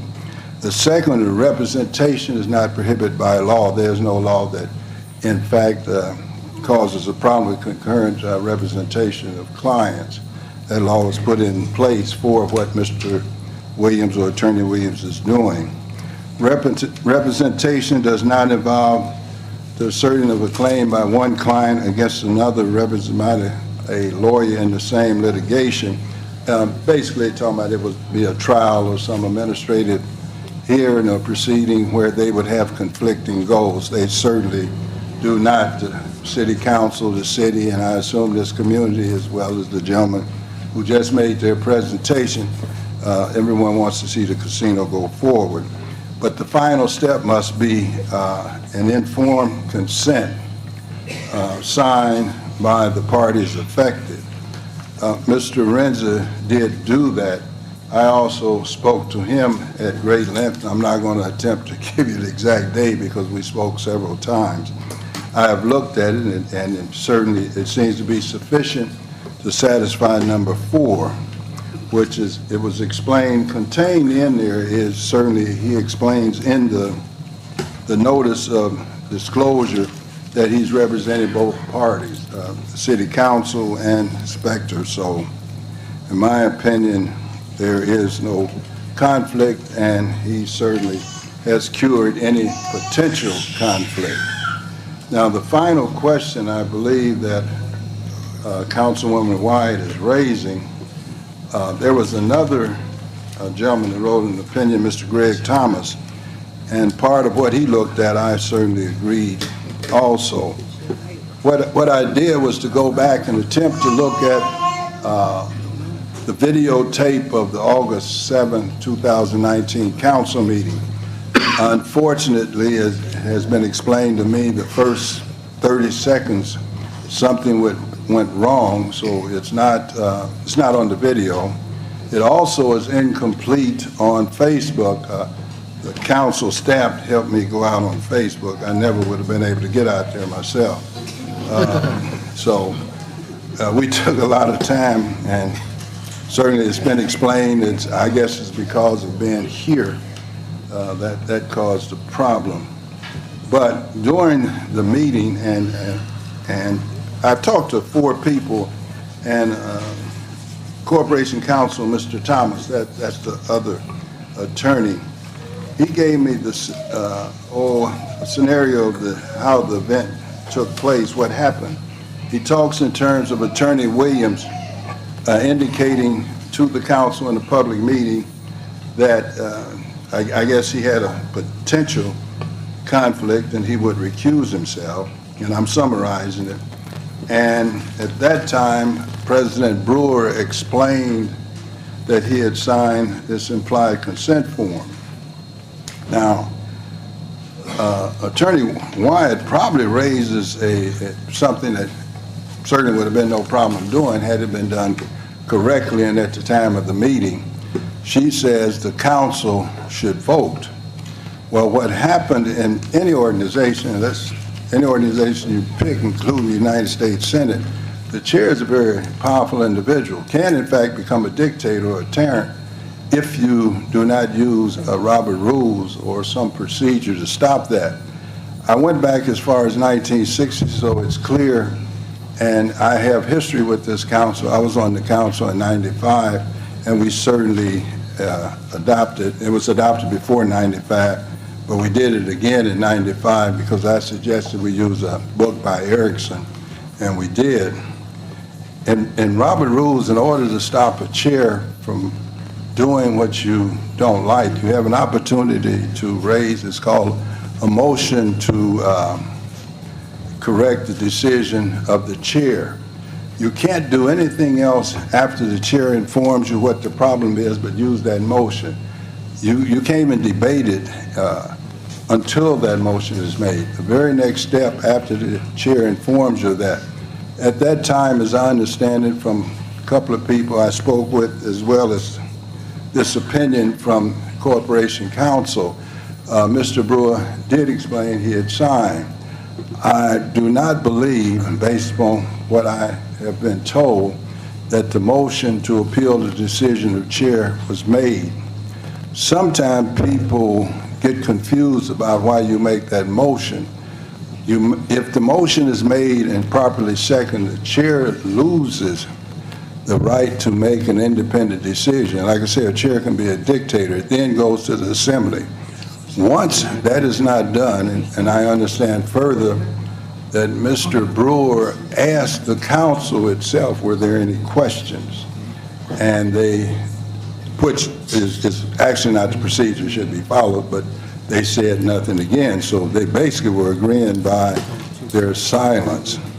As a result, once the decision was made by him, the council did not raise the motion to correct errors. His decision stands. It's as if they voted. Further, in Robert rules, really, it's improper to even to criticize the chair if you don't use that motion.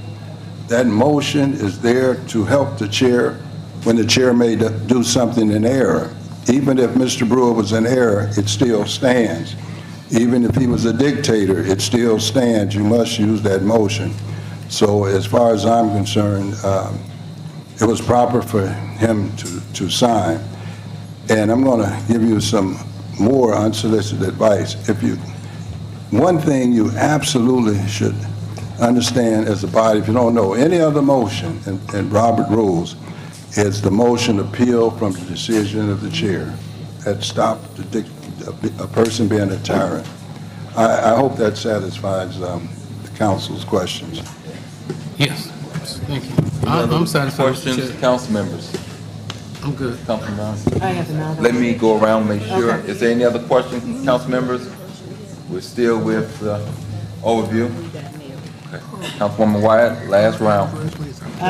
My question was that, when was the written waiver that the president signed, when was that presented to the council?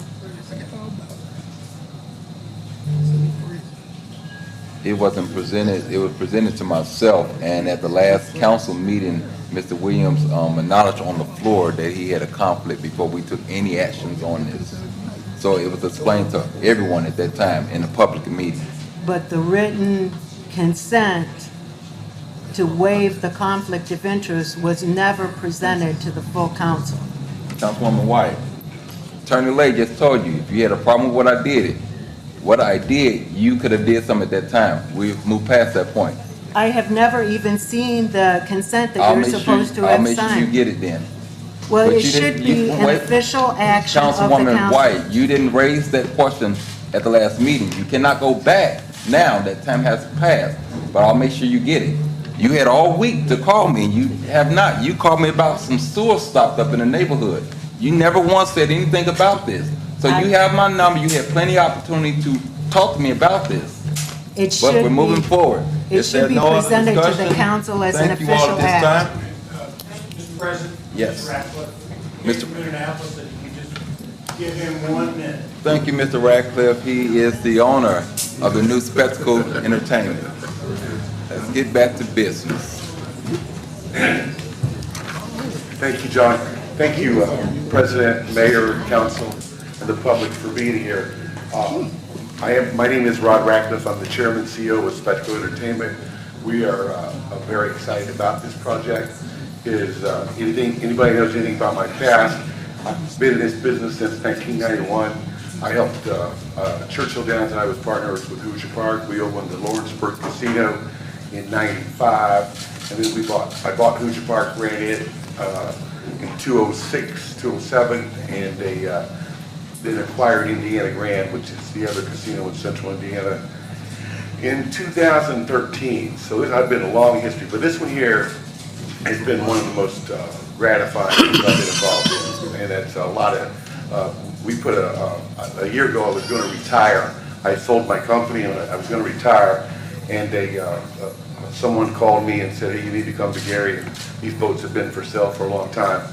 And one of the first people I called was Mayor, and they come up and seen her and went and looked at the casinos, and they decided to take on this endeavor, thinking that it would be quite a long time. But with the help of this city, your legislative representatives, which were outstanding, and the mayor and you guys have been awesome to get to this point today. Cannot thank you enough. I do urge you for a yes vote on Tuesday night, though. to keep going at this pace is, I just cannot thank you guys enough, and we would not be here. I mean, I think we did something together with help of some others. There's some other people outside this room that deserve some credit too, but we pulled off something that nobody in downstate Indianapolis give us a shot for last January when we started this endeavor. So for that, I will always be appreciative to the mayor and to all the legislative support that your legislators give this effort. And now it's my job as an owner to make you proud. Well, we ran casinos, and I wanted to run this one really bad. It's a little bit repetitive of what John said, but this one was too big for us. And what happened was when Chicago started talking about, 5,000, 8,000 machines and stuff, I felt like we needed a bigger name than Rod and Greg's or Majestic to put out there. That we had to get a real brand name. And so I had started a little bit of relationship talking about a situation that had nothing to do with the state of Indiana or anything close with Hard Rock.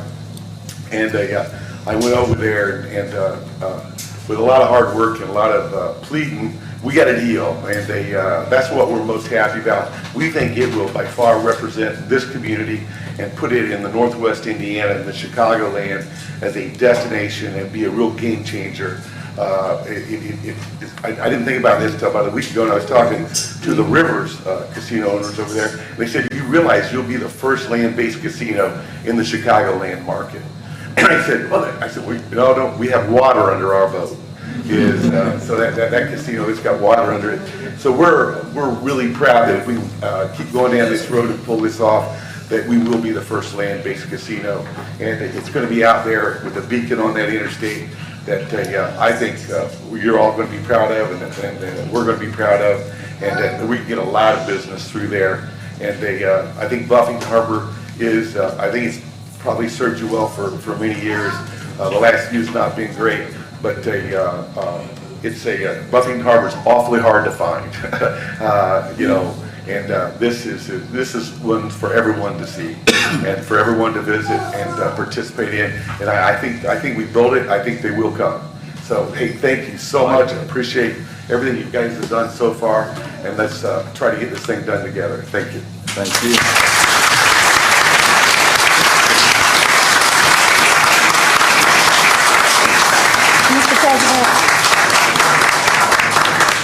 Mr. President, Councilwoman Wade. before all of the accolades go forth, I'd just like to reiterate something that I said at the last committee meeting, that I want to make sure that during the development phase that we are hiring Gary residents.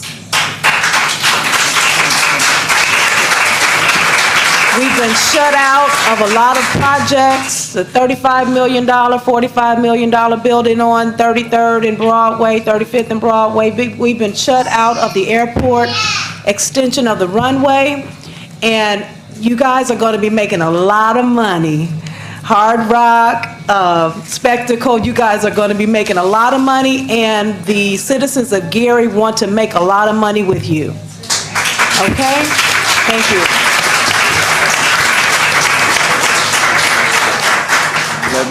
Let me say, Councilwoman Wade, that's a point well taken, and I believe this team definitely gets where we're at.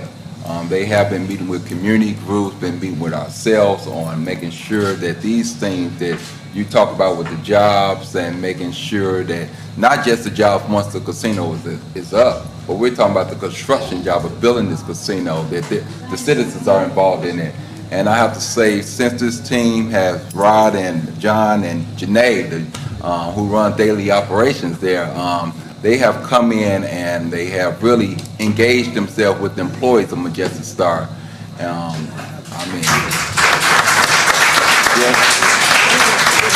showing them how much that they value them as being employees. And one thing that they saw was there's a lot of long-term employees at Majestic Star that was there from the beginning that's still there now. And they saw some things that they didn't like, whereas the hotel and some things inside the facilities themselves. So they have seen some things that they want to make sure they don't repeat history in those aspects, and making sure we get a quality product. And they're standing behind their word where they're saying, just watch and see. We're going to do a great job for you all. So we appreciate that. At this time, public portion is now open. Anyone that'd like to speak for or against CPO 2019-48, please come to the mic. You have 3 minutes to speak on this ordinance only.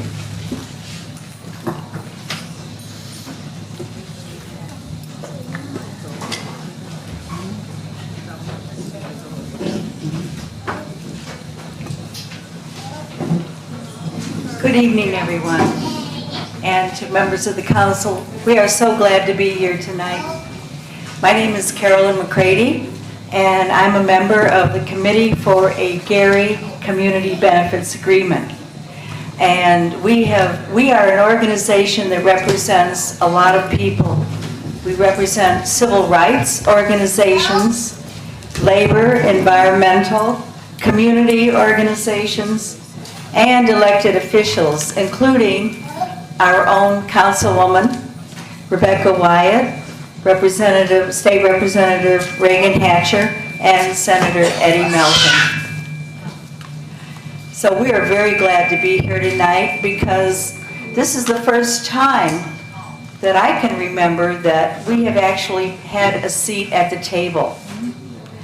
At the table for negotiations around a project as profound as this one, a $400 million project that is going to employ at least 1,000 people in the construction phase and about 1,600 people operationally, and that doesn't even take into consideration the hotel that's down the line. So we are very glad to be part of this process and to have been able to help in the discussion around what this community needs. And as Councilwoman Sparks Wade has said, we need jobs. And so we are going to be working very hard to find anyone and everyone who wants to work on this project. This is a union project, and so the wages will be good. And if people are not in a union just yet, they can work toward that in this project. And the owners of Spectacle have let us know that they are absolutely putting Gary first. Gary is a priority. Gary people, Gary resources, people who want to supply goods and services will be up front in their expectations of who's going to be involved in participating in this project. So we're just really, really glad to be here, and we know that Gary is going to benefit from this immensely. So I'd like to ask the other members of our organization to come up and say a few things. Good evening, Mr. President, members of the council, mayor, and everyone under my voice. I'm just so glad that I would have the opportunity to travel to Indianapolis and speak at the hearing on behalf of all of us to support this vote moving to land-based. This is historical. This is history making. The world is looking at us, and we're ready. I'm saying we're ready because I want you to get ready. Those people that are looking for jobs, you need to get ready. Let's not argue about not seeing our people on the job. Let's make sure we are prepared to take those jobs. I know that Ivy Tech right now is offering classes in blackjack and craps and some other things. They have that class is starting September 9th. I know that Indiana Plan is in the Urban League office right now for people who are interested in going to the construction trades. We have family members in our homes, in our communities that want to work. I just ask that you get ready right now. Yesterday, I want to thank Spectacle. John, I met you down in Indianapolis when the mayor asked me to get up at 3 o'clock in the morning and come down there. Rod and Janae and I have been talking and working together. This is our opportunity.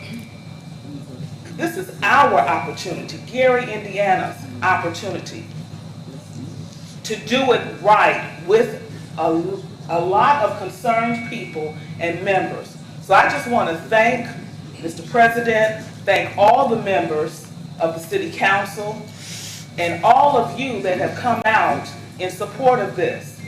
But don't forget, get ready. Let's do our part to be ready when they call us. And if you have any questions, call the Urban League. Call 887-9621. I'm Dr. Vanessa Allen McLeod, President and CEO of the Urban League of Northwest Indiana, and I represent Lake Porter and LaPorte County. But right now, I'm representing Gary. Amen. Thank you.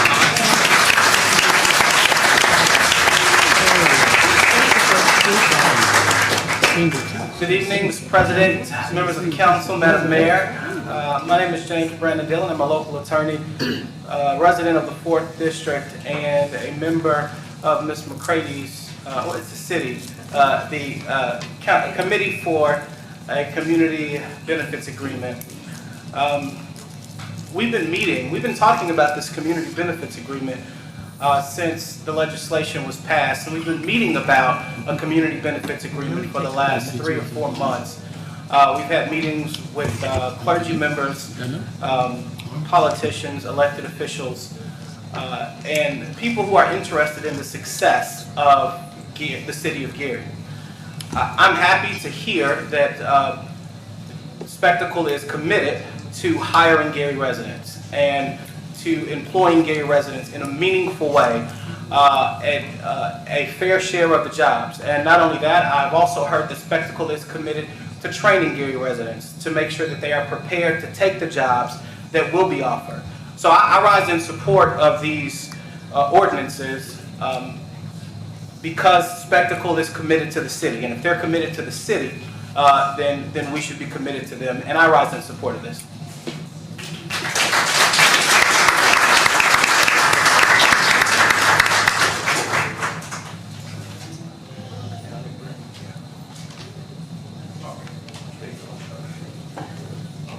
Good evening, council, community.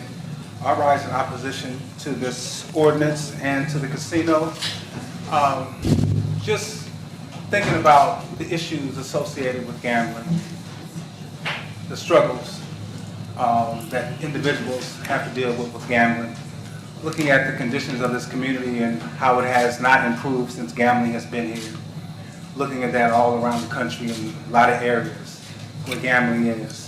And it's just that I know what you guys are going to do, whatever, but I just think we really need to look at that.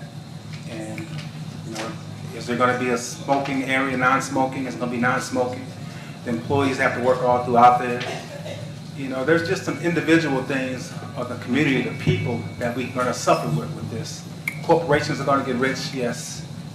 A few people are going to make some money, yes. But the masses of the people, the community, is going to continue to suffer because of gambling.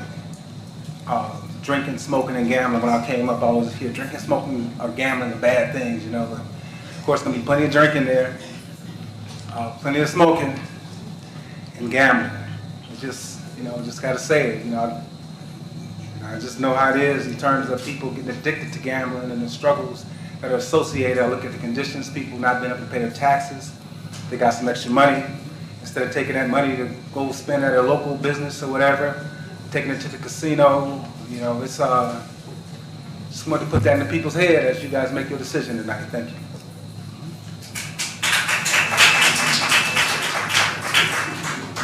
Good evening. Kendra S. Johnson, 4th District, State Recognized Citizens Advocate. During the presentation, I heard it said that 950 employees were being brought to Gary, 1,600 would be needed. And one of my concerns is whether or not those that are needed were going to be low-level positions or high-level positions. When the employment hiring process would begin, and also would this particular entity invest in our Gary Community School Corporation through having guest speakers at the Area Career Center, and also having some of the employees go to Career Day to talk about careers in this particular field.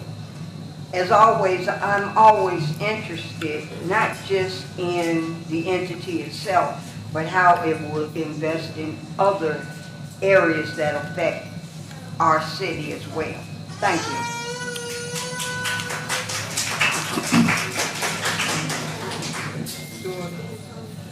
My name is Stacy Hayes, born and bred here all my life. Majestic, 14 and a half years. Now, I just want to ask you, I'm saying this to comment on my man that spoke about the smoking, okay, and the gambling. We all have choices here. You can choose to smoke, you choose not to smoke. You choose to drink, not to drink. Gamble, not to gamble. We're not forcing anybody to do anything. Amen. Okay, we just want to keep our city where it's supposed to be. Bring it up. I've been here when it was down. I've been here when it was up. Now it's down here again. We're trying to bring it back up. And we can do that with this new casino. Now, anybody that doesn't want to gamble, we're not going to put a gun to your head and say, come gamble or drink. You have a choice in life. I have a choice. I can do that or not do that. I can work for them or not work for them. But I choose to work with them. They've been good to me. I'm trying to be good back. Amen. And that's all I have to say about that. You have a choice in life. Everybody has a choice. And that's it. The smoking, not smoking, we're going to do all that's going to come in. Give us a chance.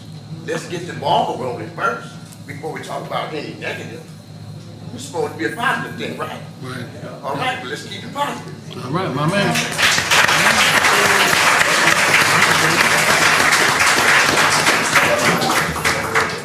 Good evening. My name is Carrie Rogers, and I'm actually representing for my family who actually, I grew up in Black Oak, the Black Oak area.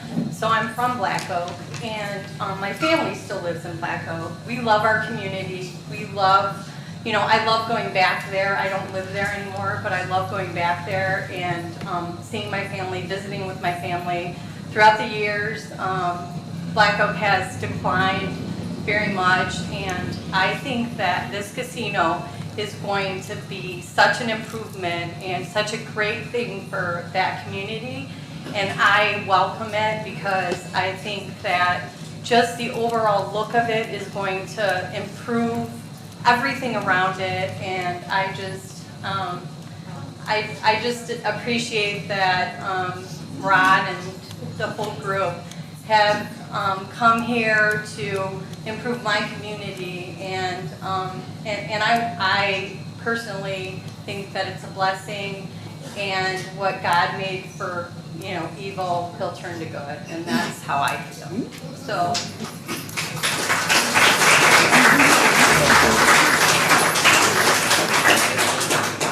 Good evening, everyone. My name is Nikki Benson. I was born and raised here in Gary, 47 years. I am a member of Majestic Star Casino, or should I say that's my second family. I've been employed with them for 19 years. I want to say they do look out for Gary individuals or their employees. With Majestic Star Casino, they help become a good provider for my family and myself. I think what they're doing is going to add more jobs. What else? Think.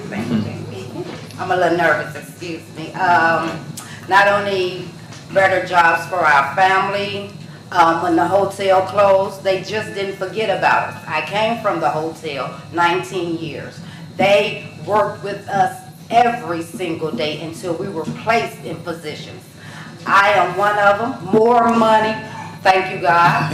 I love my team members. Like I said, they're a family. They're not just my employers. They're family.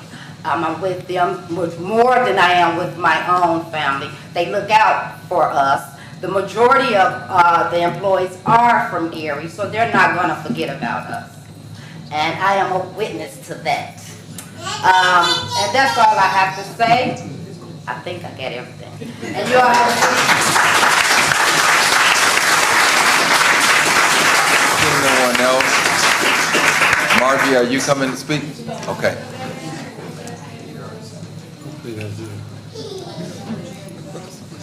This be our last public speaker.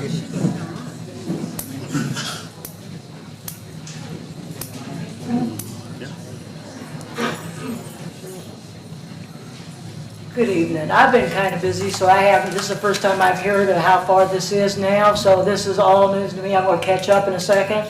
But I just have to just say, I'm waiting for the time where we look at the community, what the community actually needs first and foremost. I don't personally, I'm probably mostly against most of what you guys think of in this room, because it's not based on need. I'm not going to be seeing the casino except, I don't need a casino. It doesn't help me live better. So, and I'm one of those people that could use a construction job, but I'd rather have something to build that the community needs. And the community doesn't need another way to spend more money and have more money taken out. Nobody's addressing it. Nobody said anything about organized crime, and that always follows a casino. Always. It's the history of such. Yeah, so you have to make sure that it does stay safe and sound here as for the things that are going to come in as part of the element. So, so that's pretty much all I got to say is like, let's start basing our development first and foremost on the things that everybody needs in common for a better life. I don't need a casino. I'll be there if the music is free. Other than that, you won't see me there.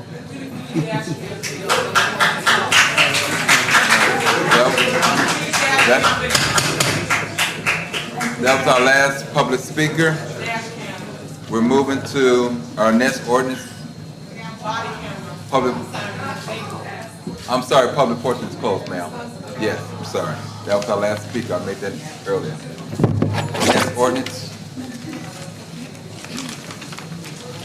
CPO 2019-49, an ordinance appropriating 2019 budgets for the operating expenses and salaries of grants and special revenue funds for a commission for women and the city of Gary for the fiscal year beginning July 1st, 2019, ending June 30th, 2020. Sponsored by Mayor Karen Freeman Wilson, City of Gary, Angela Hayes, City Controller.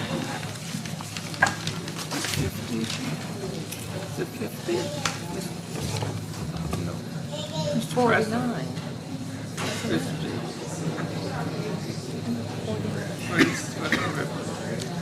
Okay. Mr. President. Yes. Mr. President, I move the passage of CPO 2019-49 on third and final reading. Is there a second? Second. Second by Councilwoman Caldwell. Overview at this time. Yes, sir, Mr. President.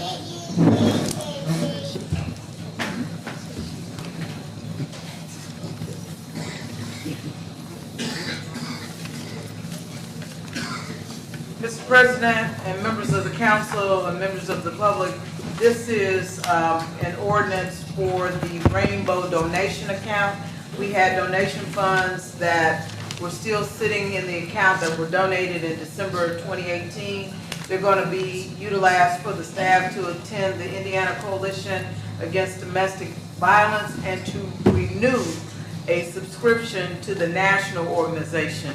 This is important, an important opportunity for in-service training for the staff. We also have an IHCDA grant for July 1st, 2019 to June 30th, 2020. This grant is in the amount of $15,000 and is being used to purchase furniture for the shelter. Also, the Domestic Violence Prevention and Treatment Grant, July 1st, 2019 to June 30th, 2021, is a grant in the amount of $250,000 for salaries and benefits for 3 caseworkers, advocates, contractual maintenance, and household materials. And I can tell you that the police and the shelter team are going to be partnering to ensure that victims of domestic violence get access to both advocacy and the counseling. There is also a STOP grant, July 1st through 2019 of June 30th, 2020, and that is for $22,820 for part-time victim advocate and resource materials. That completes my summary. Are there any questions? Is there any questions, council members, at this time? Thank you, Mayor. Tonight is set aside for public portion. Anyone would like to speak for or against CPO 2019-49? You have 3 minutes to speak on this ordinance.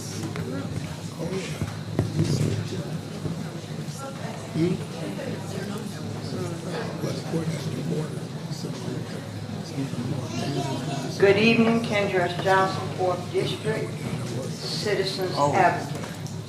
I am for this ordinance, given the fact that we don't have enough women's shelters in this city. Domestic violence is a devastating event. And you have to forgive me because I'm a survivor of domestic violence, so it does touch me very well. And in saying that, being for this ordinance, being that the money be appropriated to the proper places, used properly, helping the women deal with what they've been through, I hope that our council will also consider ways of trying to bring another shelter to the city as well. Because many times these individuals don't have any place to go. And when the shelters are full, then the only option they have is to stay in the situation that they're in. And that's not good for anyone. Thank you. Seeing no one else, public portion is now closed. Roll call, Madam Clerk. Councilwoman Brown? Yes. Councilman Brown? Yes. Councilwoman Caldwell? Yes. Councilwoman Rogers? Yes. Councilman Smith? Yes. Councilwoman Sparks Wade? Yes. Councilwoman Wyatt? Yes. And President Brewer. Yes. Mr. President, the vote is 8-0. With a vote of 8-0, CPO 2019-49 has passed on third and final, and so ordered. CBO 2019-50, an ordinance approving additional appropriations for General Fund 101, sponsored by Mayor Karen Freeman Wilson, City of Gary, Angela Hayes, City Controller. Mr. President, I move for passage of CPO 2019-50 on third and final reading. Second.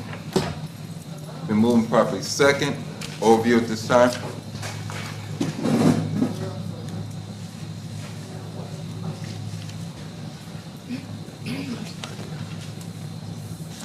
Mr. President, members of the council, this is the ordinance that allows us to spend the dollars that will be prepaid pursuant to a pilot in lieu of payment in lieu of tax increment by U.S. Steel. The sum of the money is $15 million, but because of the way that the money is distributed, the budget that we've given you is greater than that. So I'm going to ask Curtis Whitaker to come and provide the details relative to that. I can tell you that the money is going for salaries and for benefits such as insurance, the equipment, and things of that nature. The mayor's actually hit all of the topics relative to that.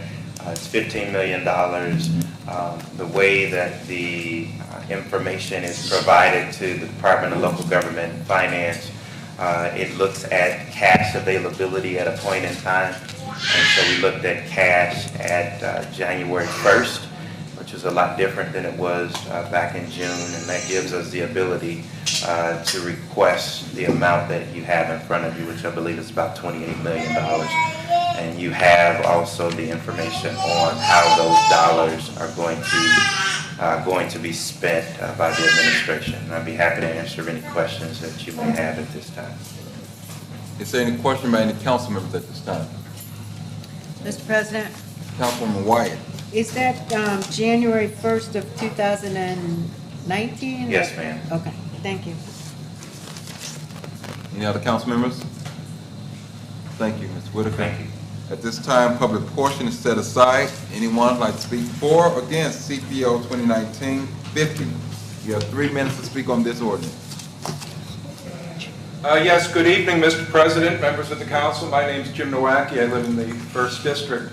I attended the Finance Committee meeting, and my antennas went right up when the mayor said that the council doesn't really have to approve this. But we thought we'll just approve it, we'll just put it before the council, even though you actually don't have to do this. We can spend the money without your approval. And then she said it again. Then she repeated herself 3 times with essentially saying, you don't have to pass this ordinance, but we're going to let you pass it anyways. Now, that's very troubling to me when someone tells you that they want you to do something you don't really have to do, but just for giggles, let's do it. Because I know for a fact that you do have to do this. So right there, the mayor told a falsehood. When you talk about an ordinance approving additional appropriations, you know what additional appropriations are. Some of you forget, but last year you passed the budget.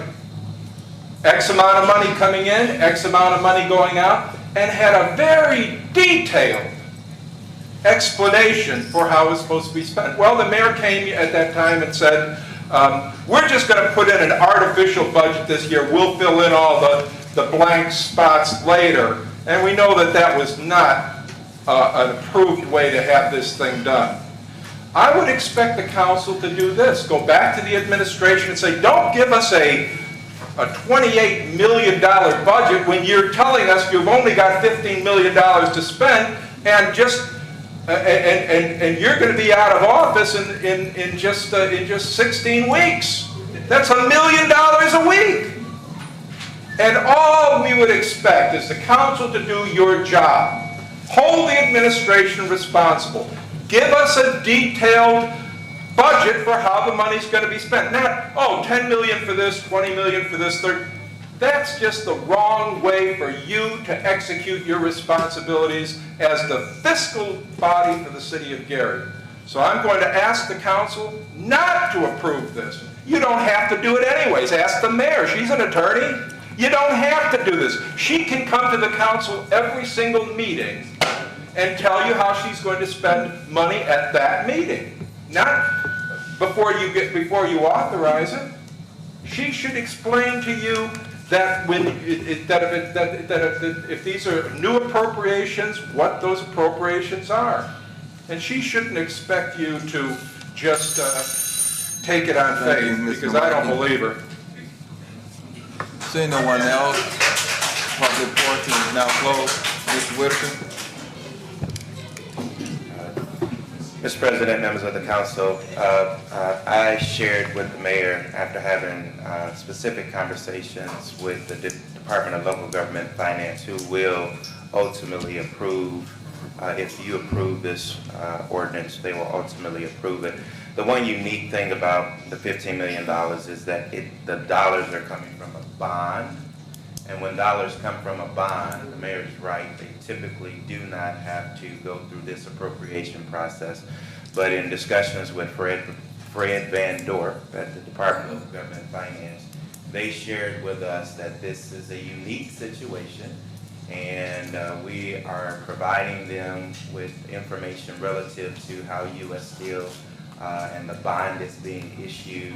And so they shared with us, you could continue to go through the process that you're going through, but to also, once the deal closes, to provide them with all of the final documents relative to the bond issuance. So what the mayor has shared is correct. When you typically do a bond ordinance, you do not have to come back before the council to actually then spend the dollars. So there's $13,446,906 that will be used for personnel, salaries and wages and benefits. 13 million of the 28 million. 1.6 million in supplies, other services and charges, which are things like NIPSCO, which most of you know we owe them a lot of money.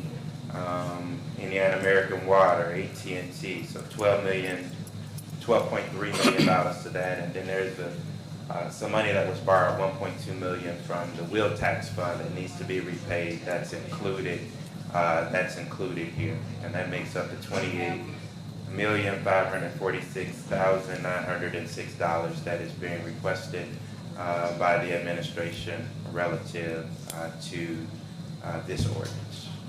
Again, I'll be happy to answer any questions anyone may have. Is there any question by council members at this time? I know the mayor did go on record at the last committee meeting and explained to us about this whole procedure here. And just like Attorney Lake said, it's better for us to do it and not need it than not to do it and need it. So I understand. All right, thank you. Roll call, Madam Clerk. Councilwoman Brown? Yes. Councilman Brown? Yes. Councilwoman Caldwell? Yes. Councilwoman Rogers? Abstain. Councilman Smith? Yes. Councilwoman Sparks Wade? Yes. Councilwoman Wyatt? Yes. And President Brewer. Yes. Mr. President, vote is 7 yes, 1 abstention. With 7 yes, 1 abstention, CPO 2019-50 has passed on third and final and so ordered. CPL 2019-06, a resolution by the Gary Common Council agreeing to the relocation of Majestic Star to an inland location within boundaries. Sponsored by Councilman Ronald Brewer, President of the Common Council, Councilman Michael A. Brown, Councilman at Large, and Councilwoman Linda Barnes Caldwell, Councilwoman of 5th District. Madam Clerk, for the record, that sponsorship should be all the council members. Yes, all That was council amended members. at the last council meeting. Councilman Smith, this is a resolution, so there's no public portion on it, so we will move to have that deferred to our 27th meeting. Yes. Okay, Mr. President, I move to defer CPR 2019-06 to August 27th for a public hearing, August 27th. No public. Not a public hearing. Move to 2019-06 to the special meeting, August 27th, 6 p.m. Second. Been moving properly second.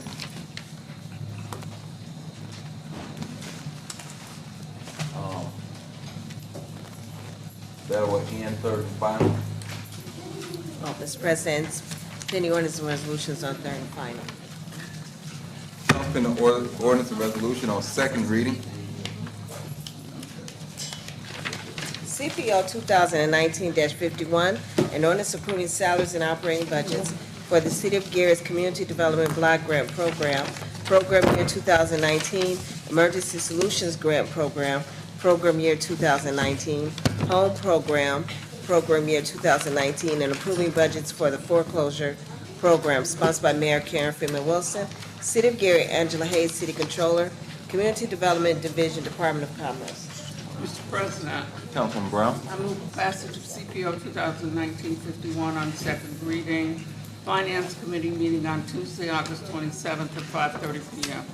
Public hearing on September 3rd. Second. Thank you.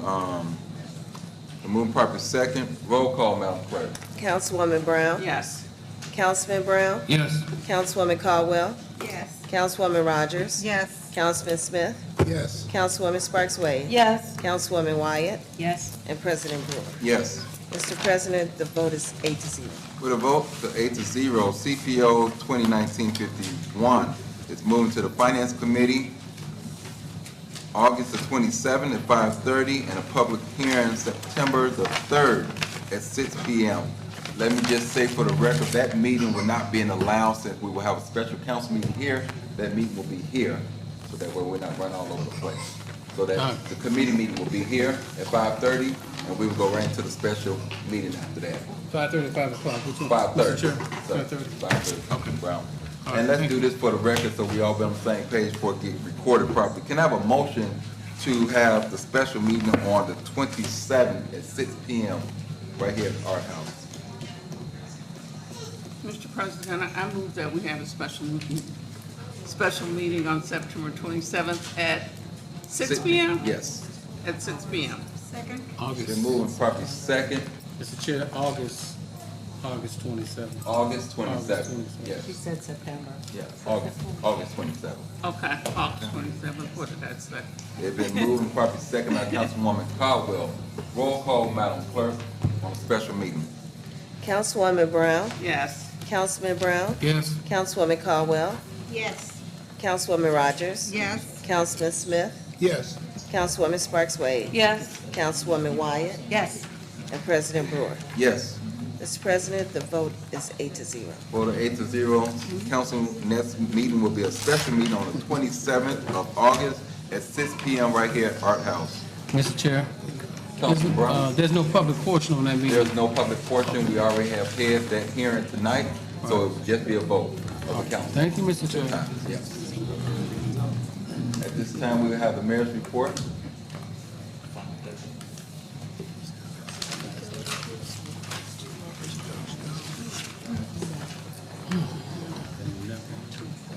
Good evening. This past weekend, the City of Gary and the Friends of the Gary Air Show hosted a car show at the Gary Chicago Airport as a fundraiser for the Gary Air Show. The car show was planned for 2 days when planes would be staged at the airport. Saturday was an excellent day, but the weather on Sunday, or at least the early weather, resulted in the cancellation of the second day. I want to thank all of the car show organizers, city staff, and the team at the airport. You know, it was a great event.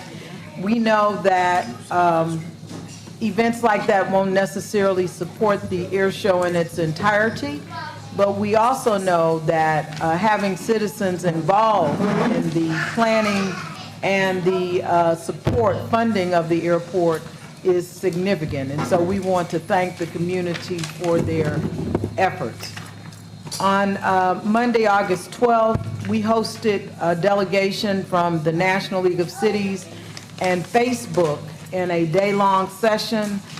They wanted to discuss the city's efforts around community engagement and social media and how they might be able to assist. On last Thursday, the Goodwill Industries held their $8 million campus opening, which includes an outlet store, donation, drive-through, community center, and the Excel Center for Adults Seeking a High School Diploma and Jobs. We also celebrated on Friday, August 16th, the Gary Chicago International Airport East Hangar opening. And the significance of this East Hangar is that it is owned by the city and is leased to Sage Popovich, which is a trend that is being done in other communities and is thought to yield more revenue to the airport as a result. The city also hosted a community meeting last Wednesday with residents of the Black Oak neighborhood at First Financial Bank. It was well attended, and a lot of questions were answered and a lot was accomplished. On August 22nd, we will join representatives from the Glen Park community in the reopening of the Glen Park Post Office at 320 East 40th Avenue. We are also continuing to plan on paving so that we can meet the requirements of the Community Crossing Grant. And just want to remind everyone that our census campaign continues and that it is important to be counted so that ultimately the city will receive the support that we need. I would say that Midwest Electric has also begun the repair of the lights, the traffic lights in the community. We are also seeing, I wanted to confirm with Councilwoman Rogers that 15th to 19th outage is the retooling of those lights, and we're waiting for the contractor to fire up those lights.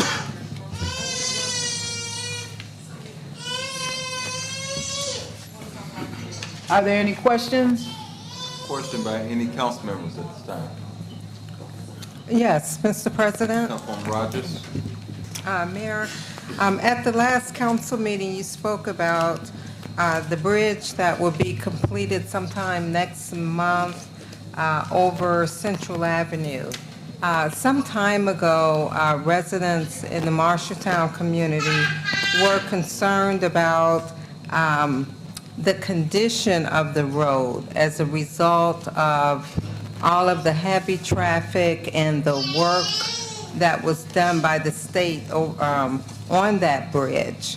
Do we know whether or not the state will be doing some paving after they have completed that bridge? You're talking about the 15th Avenue Bridge? No, the Which bridge straight out Central Avenue. Essentially, where the new bridge of 65 goes across, they're reconstructing the new bridge there. Straight out off of Central 65. Avenue. There's not anticipated paving. So they wouldn't pave they would handle the bridge, but they wouldn't do the paving. Yeah, I understand that they generally don't do the paving, but because of all of, the street look even worse on Central as a result of all of the equipment that the state used to conduct and to do the work on that bridge. That's certainly something we can raise with them. Thank you for raising it, and we will convey that. I still have to get the bridge that you have, but I know that Clotilde is here, or either Rachel, and would just ask them to raise that issue with Dave Schilling, who is our city engineer. Thank you. Oh, thank you. Thank you, Mayor. We have a couple speakers, or a few speakers for our public portion. I have a Simmons. Simmons, you can use this mic here. You have 3 minutes to speak. Mr. Nowacki, you'll be next, and Ms. Johnson, and then I have a Hall, then I have a Tabitha.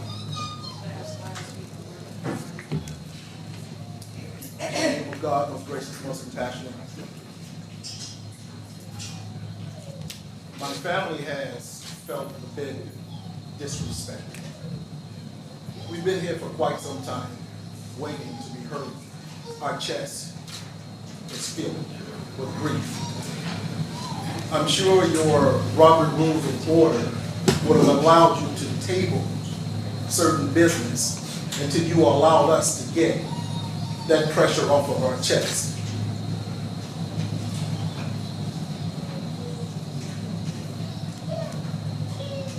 Forgive me.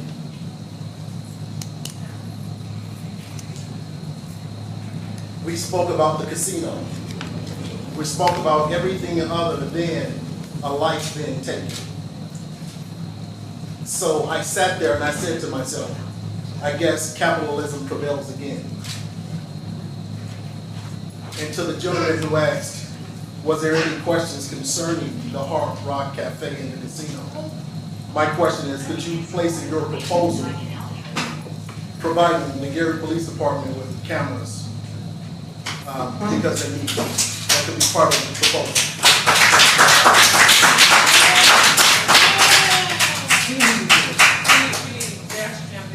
I'd like to read something here from the Declaration of Independence. And it tells us that the life in liberty and the pursuit of happiness. And it also says that these are inalienable rights, which the Declaration states, and was given to all human beings by their Creator, and which governments are created to protect, which my nephew, Rashad Cunningham, was not protected by their government. And it was your fiduciary duty to protect him. And he was not protected. Unfortunately, some years ago, there was a police officer in Gary who was murdered. And the community came together to find the person who was responsible for perpetrating that against that cop, which they should. Cops should be protected and respected. But a wall of silence has covered this situation with Rashad. We haven't heard from anyone. The same respect and love and outpour that went forth with the police officer should have came from this body. I understand that the situation with the lawyer and protocol, but there are other channels to say, hey, we got you, we understand, we know where you're coming from. No one has contacted my sister, whose son was murdered. By the police. He had a Second Amendment right to carry a weapon.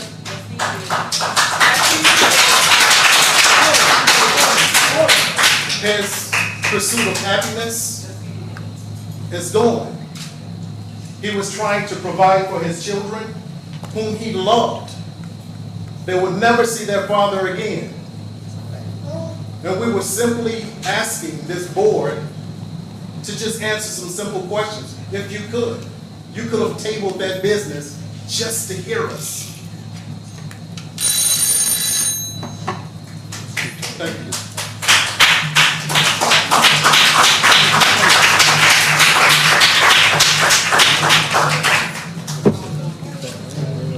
Good evening, Mr. President, members of the council. My name is Jim Nowacki. I live in the 2nd District. Beginning of this meeting tonight, we had a presentation by Mr. Van Dyke, who had represented the Redevelopment Commission, and he gave an overview of the city's pending master plan.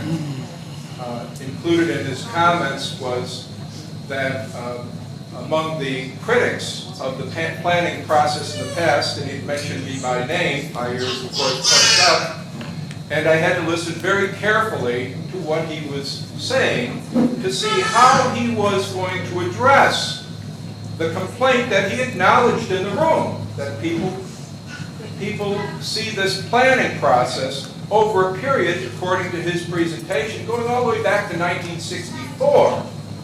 He made a comment, he said, well, we're going to take some of the good ideas from the dozens and dozens of plans we've had since 1964, and we're going to put them in our new plan. And there, Mr. President, members of the council, is the problem. Taking good ideas from 64 and 68 and 72 and 80 and 86 and 90 and 15, taking those plans and taking those ideas and putting them in a good plan is not that good if you don't do what the plan says. And there's the problem, and there's the complaint, and there's the ignoring of that complaint that you hear not just from me, but you hear from other people too. Walk around this city and see where they implemented good plans. If you can find any of those, invariably what they implement are bad plans. Across the street, for instance. The public safety building, for instance. The Genesis Center, for instance. And the list would go on and on and on about how we implement the master plan, not by doing the good things that are ignored, but by doing the bad things. And there's the problem. There's the problem with Mr. Van Dyke. There's the problem with the master plan. There's the problem, and I expect that council, rather than simply acknowledging that Jim Nowacki attends the meetings and makes the same complaint every single time, that's not, Thank you, Mr. that's not Wagner. good planning. Thank you. Johnson? Excuse me, ma'am. I'm gonna call you, but I have to call off this list here. Okay. Yes. I'm mom, so I want to get the opportunity to speak. Okay. I haven't been able to speak to anyone, so your list right now is not really. Ma'am. Wait, ma'am, wait, Let ma'am, me wait a minute. Wherever you go, wait a minute, ma'am, wait. I'm gonna let you speak, but we have a procedure way we do things. I understand. The procedure haven't contacted you. We will deal with that. The procedure has not contacted Ma'am, mom. we will deal with that.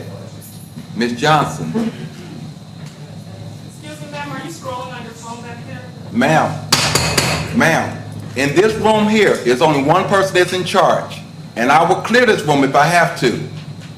Let's all try and be civilized, but I will give you an ample time to speak. But everyone has their own concerns in this room, and I have to respect everyone. I understand what you all are going through, but I will give you that time. Please, Ms. Johnson. Good evening, Kendra S. Johnson, 4th District, State Recognized Citizens Advocate by the Indiana Civil Rights Committee. I would like to send my condolences to the family of Rashid Cunningham. Rashad, please forgive me. I'm the mother of 4 boys, and when you're raising 4 boys in public housing, you get a label automatically. And it's sad when you have to sit down and have a conversation with your children on how to conduct themselves and how to behave. I graduated from a high school I attended in 1979 to 1983 in Maryville. And I know what it was like to have to run from 59th and Broadway to 53rd with my minority students who went to school with me, because we did not know whether or not we would be stopped by the police, being minorities. But I also have cousins that have worked on the police force. And I've also attempted to work with the police when the rights of public housing residents were being violated. I hope the family can have closure, just like the family of Monte Cobb is still looking for closure. And with that being said, I would like to invite everyone to the Black August celebration of Asante Shakur and Sandra Bland, 12 noon to 3 at Christ UMC, 201 West Ridge Road in Gary. And also the Black Lives Matter Gary, 7 p.m. to 8:30 p.m., 1276 West 20th Avenue on the first Wednesday of September. And lastly, I'm just going to say a phrase I heard before that has been dismissed too many times: Independent Civil Review Board.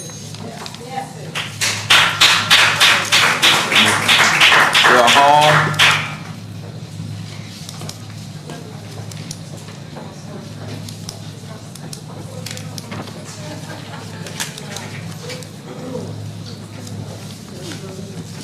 Good evening, President, Council, and Mayor.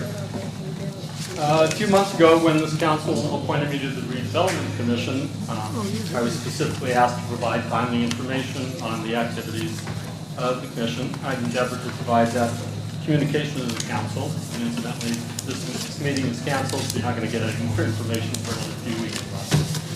But tonight, I'm here asking you to help provide timely information to me and all the residents and visitors of Gary. On Friday, I happened to take a walk along the beach in the early morning. During it, I got my hands and feet wet in the lake. I noticed a kind of funky smell on them when I left, and after getting home and unsuccessfully trying to wash it off, I happened to be looking at the news online and saw a story about a toxic spill from one of the mills.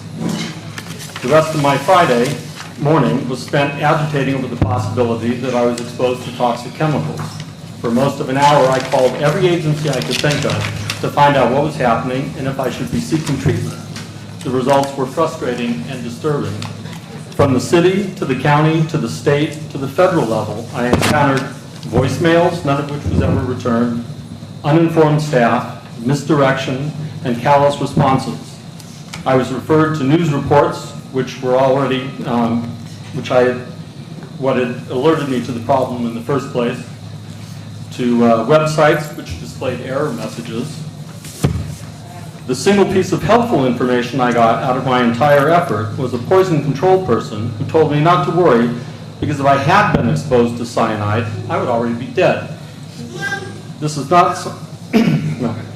To have such an incident is bad enough. The company has a lot to answer for, but for us to lack an effective warning system compounds the problem, especially when we have the resources already. I've seen better emergency coordination on the beaches of Indonesia, and I expect more from the beaches of Indiana. The one place where such a system seemed to be in place and work was in Ogden Dunes. They are participants in a private company called Nixle. Residents there were notified of the beach closure as soon as it was announced. Gary Police Department tested this service in 2016, I'm told. And at the time, Nixle had problems integrating mobile phones into their system, and so Gary didn't pursue the relationship. That problem appears to have been resolved, and I asked that we look into joining that service again, or perhaps into a competitive private service, or even a public one if available. IDEM is obviously not currently capable of handling that coordination. It is not the city's sole responsibility to provide such measures, and indeed various other entities are already providing different aspects of emergency management, but there is obviously insufficient coordination amongst them. And from a private citizen's point of view, it is wholly inadequate. My experience is proof of that. As I said, resources already exist, so I'm asking the council to make the effort to ensure that Gary is part of the system that is universal in the region and proactive in notifying all of its residents interested. Thank you. Yes, Tabitha. Mr. Razuli. Thick pen. Razuli, see a thick pen in the room? Brooks. Okay, you have to, Mr. Razuli. Good evening again. Real quick, just a couple of things happened, and I'm going to share something else. On the 29th, Michael's birthday, we're going to be having a symposium at IUN on the legacy of the Jackson family honors, and also dealing with issues on, again, what properly honoring that family can do economic development-wise for this community. Plus, people will be out at the house, of course, that evening. And also on the 31st, there's a block party that we're having out at the house at 2300 Jackson Street. So we do this kind of like every year, so let the people know about that.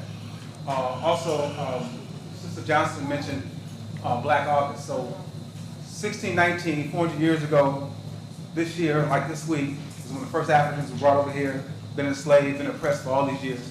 There was a program at the Genesis Tower on Friday, and we were speaking there, we were talking about how we resisted and fought this oppression at all times. That's kind of like what Black August represents. And so that's why we're doing that out here on at Christ United Methodist Church on Ridge Road, celebrating Sada Shakur, celebrating Sandra Bland.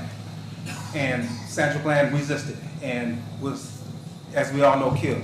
So later on that night, Friday night, we know what happened to Brother Cunningham here, as this continues to happen and continues to happen. Why are we vulnerable to this all the time? Why are we as African people vulnerable to all this police murder, all this oppression? We need to look at that. We need to understand that.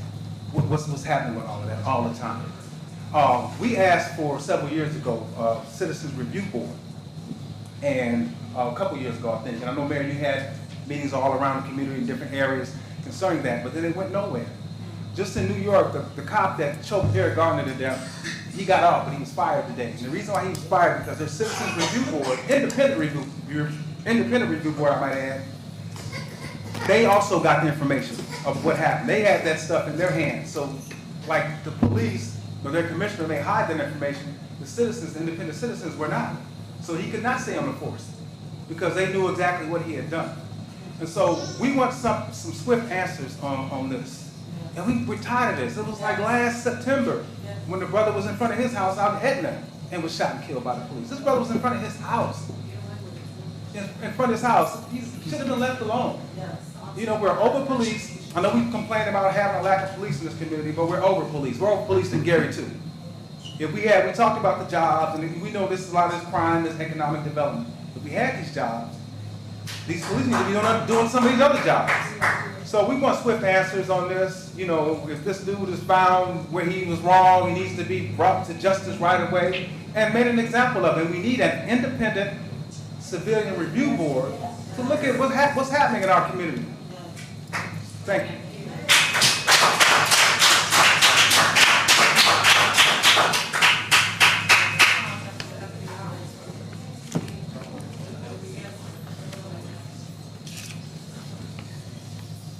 Hello, first of all, I want to send my condolences to Rashad Cunningham's family. Mother, I'm sorry. I've been going through this is the second year for me. First of all, my brother was murdered back here in Terrytown, September 28, 2017. Still no answers, no police reports. They said Laurel police did it. And, excuse me, it's hard. Before him, my little cousin, Kemonte Kyle's innocent and had no gun, was killed in Concord. All I want to know is why they keep killing. And they have protocols to deal with rapists, all type of different people. So why are they just taking people's lives? And he was 15, my brother was 33. So they went, one went in August, the next one went in September. And my mama and my cousin is not the same. So I understand what we going through, they going through, but we need justice. And if y'all gonna get people jurisdiction over here, they should have cameras everywhere around here because the police lied and said my brother went to the back of the yard and self-inflicted himself. He would never do that. He was a strong young man. So that's the story they want me to believe. But I need some closure to this and I need help. So I'm gonna keep doing this until I die, basically. Thank you.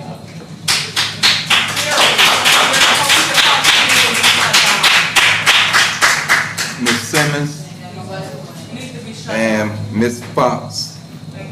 And then I have a Ramos be our last speaker. Let me just say, there was no disrespect, but as I have gotten from this Sunday up until now, over 10 or 12 people have gotten shot. That's not including the ones that have died. If I would allow anything to happen here, we would never have anything done. So there's no disrespect to this family at all, but we have to keep order here.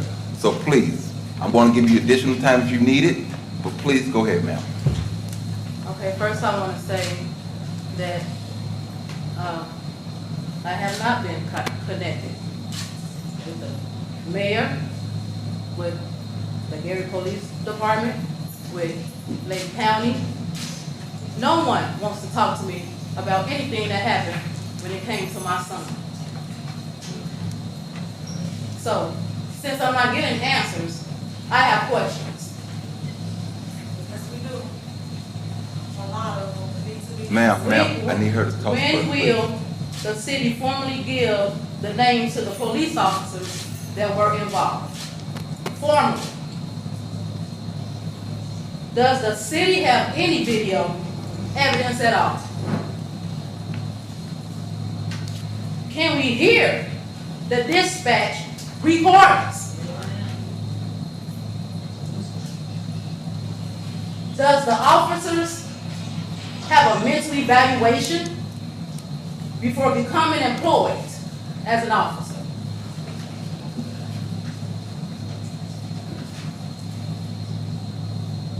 What is the protocol of a police officer that sees a parked car sitting in front of his home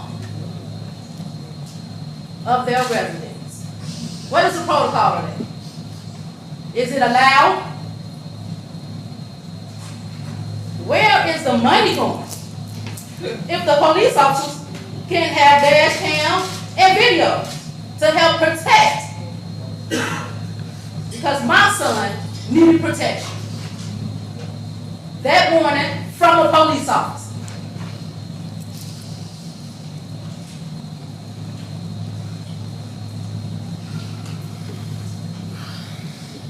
No backup. 3 o'clock in the morning, someone gets pulled over, it's gonna be more than one vehicle. Where's the backup?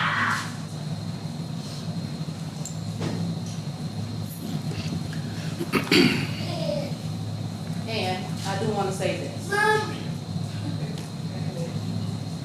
This officer has numerous complaints about falsifying information, also fired from Chicago Police Department, was still allowed to patrol the Gary streets. Is the officer still patrolling at this moment?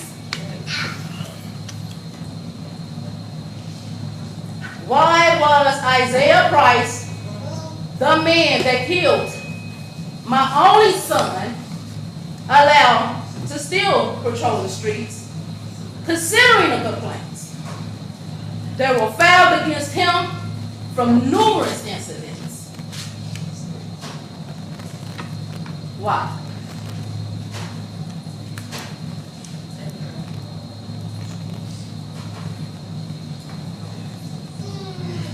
Of course, I'm not going to get any answers today, but I do want to say this. We're coming for you. My son will get justice. Amen. My father will get justice. He will. He's not the type to start any type of trouble. No criminal history. Stayed to himself, loved his kids and his family. That's who my son was. Smiled all the time. Family functions always around. It's not fair. This police officer that did that to him should not have been riding around in a police car.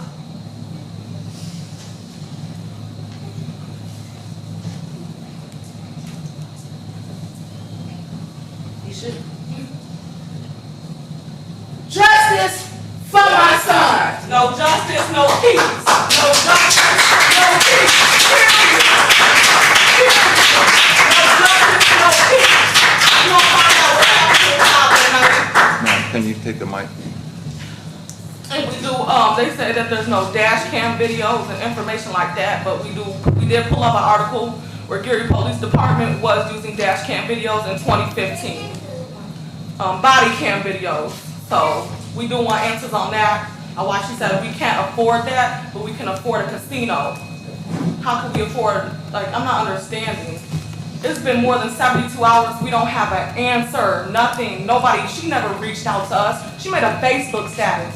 What's a Facebook status gonna do for us? I'm trying to figure out. She hasn't contacted, it's an investigation. You guys are trying to hide something. If Rashad Cunningham did something wrong, they would have justified that right then and there in that first article. In that first article, they would say he reached, he was disrespectful, he was screamed, he did something. They would have justified it right then and there. If it was Rashad shooting at the police, it would have been dash cam video. It would have been body cam video. It would have been all that. All of that. But since mine was killed and mine was taken by the police, who is supposed to protect and serve us, this man is under investigation. Why is he serving for us still?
now, we know, now, everybody in your Thank you, area ma'am. knows about Miss Freeman, I'm sorry. Thank you, ma'am. But y'all will see me again and it's not over. No justice, no peace. Period. No peace. Not trying. Yeah, right. Mr. Ramos, And you're gonna answer me, Miss Freeman. Mr. Ramos here. Let me just say to this family, once again, my condolences are with you. Lord Jesus, I gotta go. And I know it's hard for you, I'll see you. but guys. I will look forward that we can have a release before this week is out. And those recordings be released immediately also too, far as the 911 call. There needs to be some type of resolution and comfort put to this family, and some answers need to be answered. This is a very frustrating moment for this family. And once I said at the beginning, I feel what you feel, because we dealt with this approximately almost a year, 2 years now. So I'm requesting by the end of this week that at least the 911 tapes be released, and that Oscar Martinez, who is the sheriff of this county, do a full press release, and whatever information that he can give, he give that information, because you need some type of information at this time. At this time, I'll entertain a motion for adjournment. We now adjourn. God bless you all. Have a good night.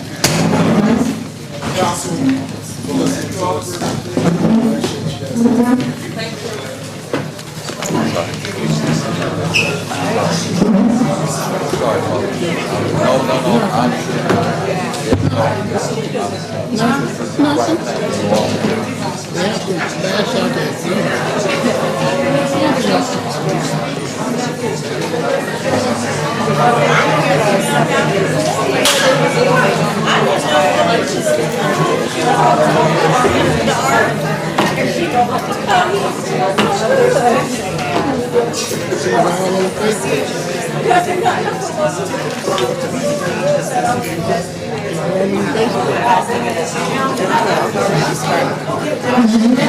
you.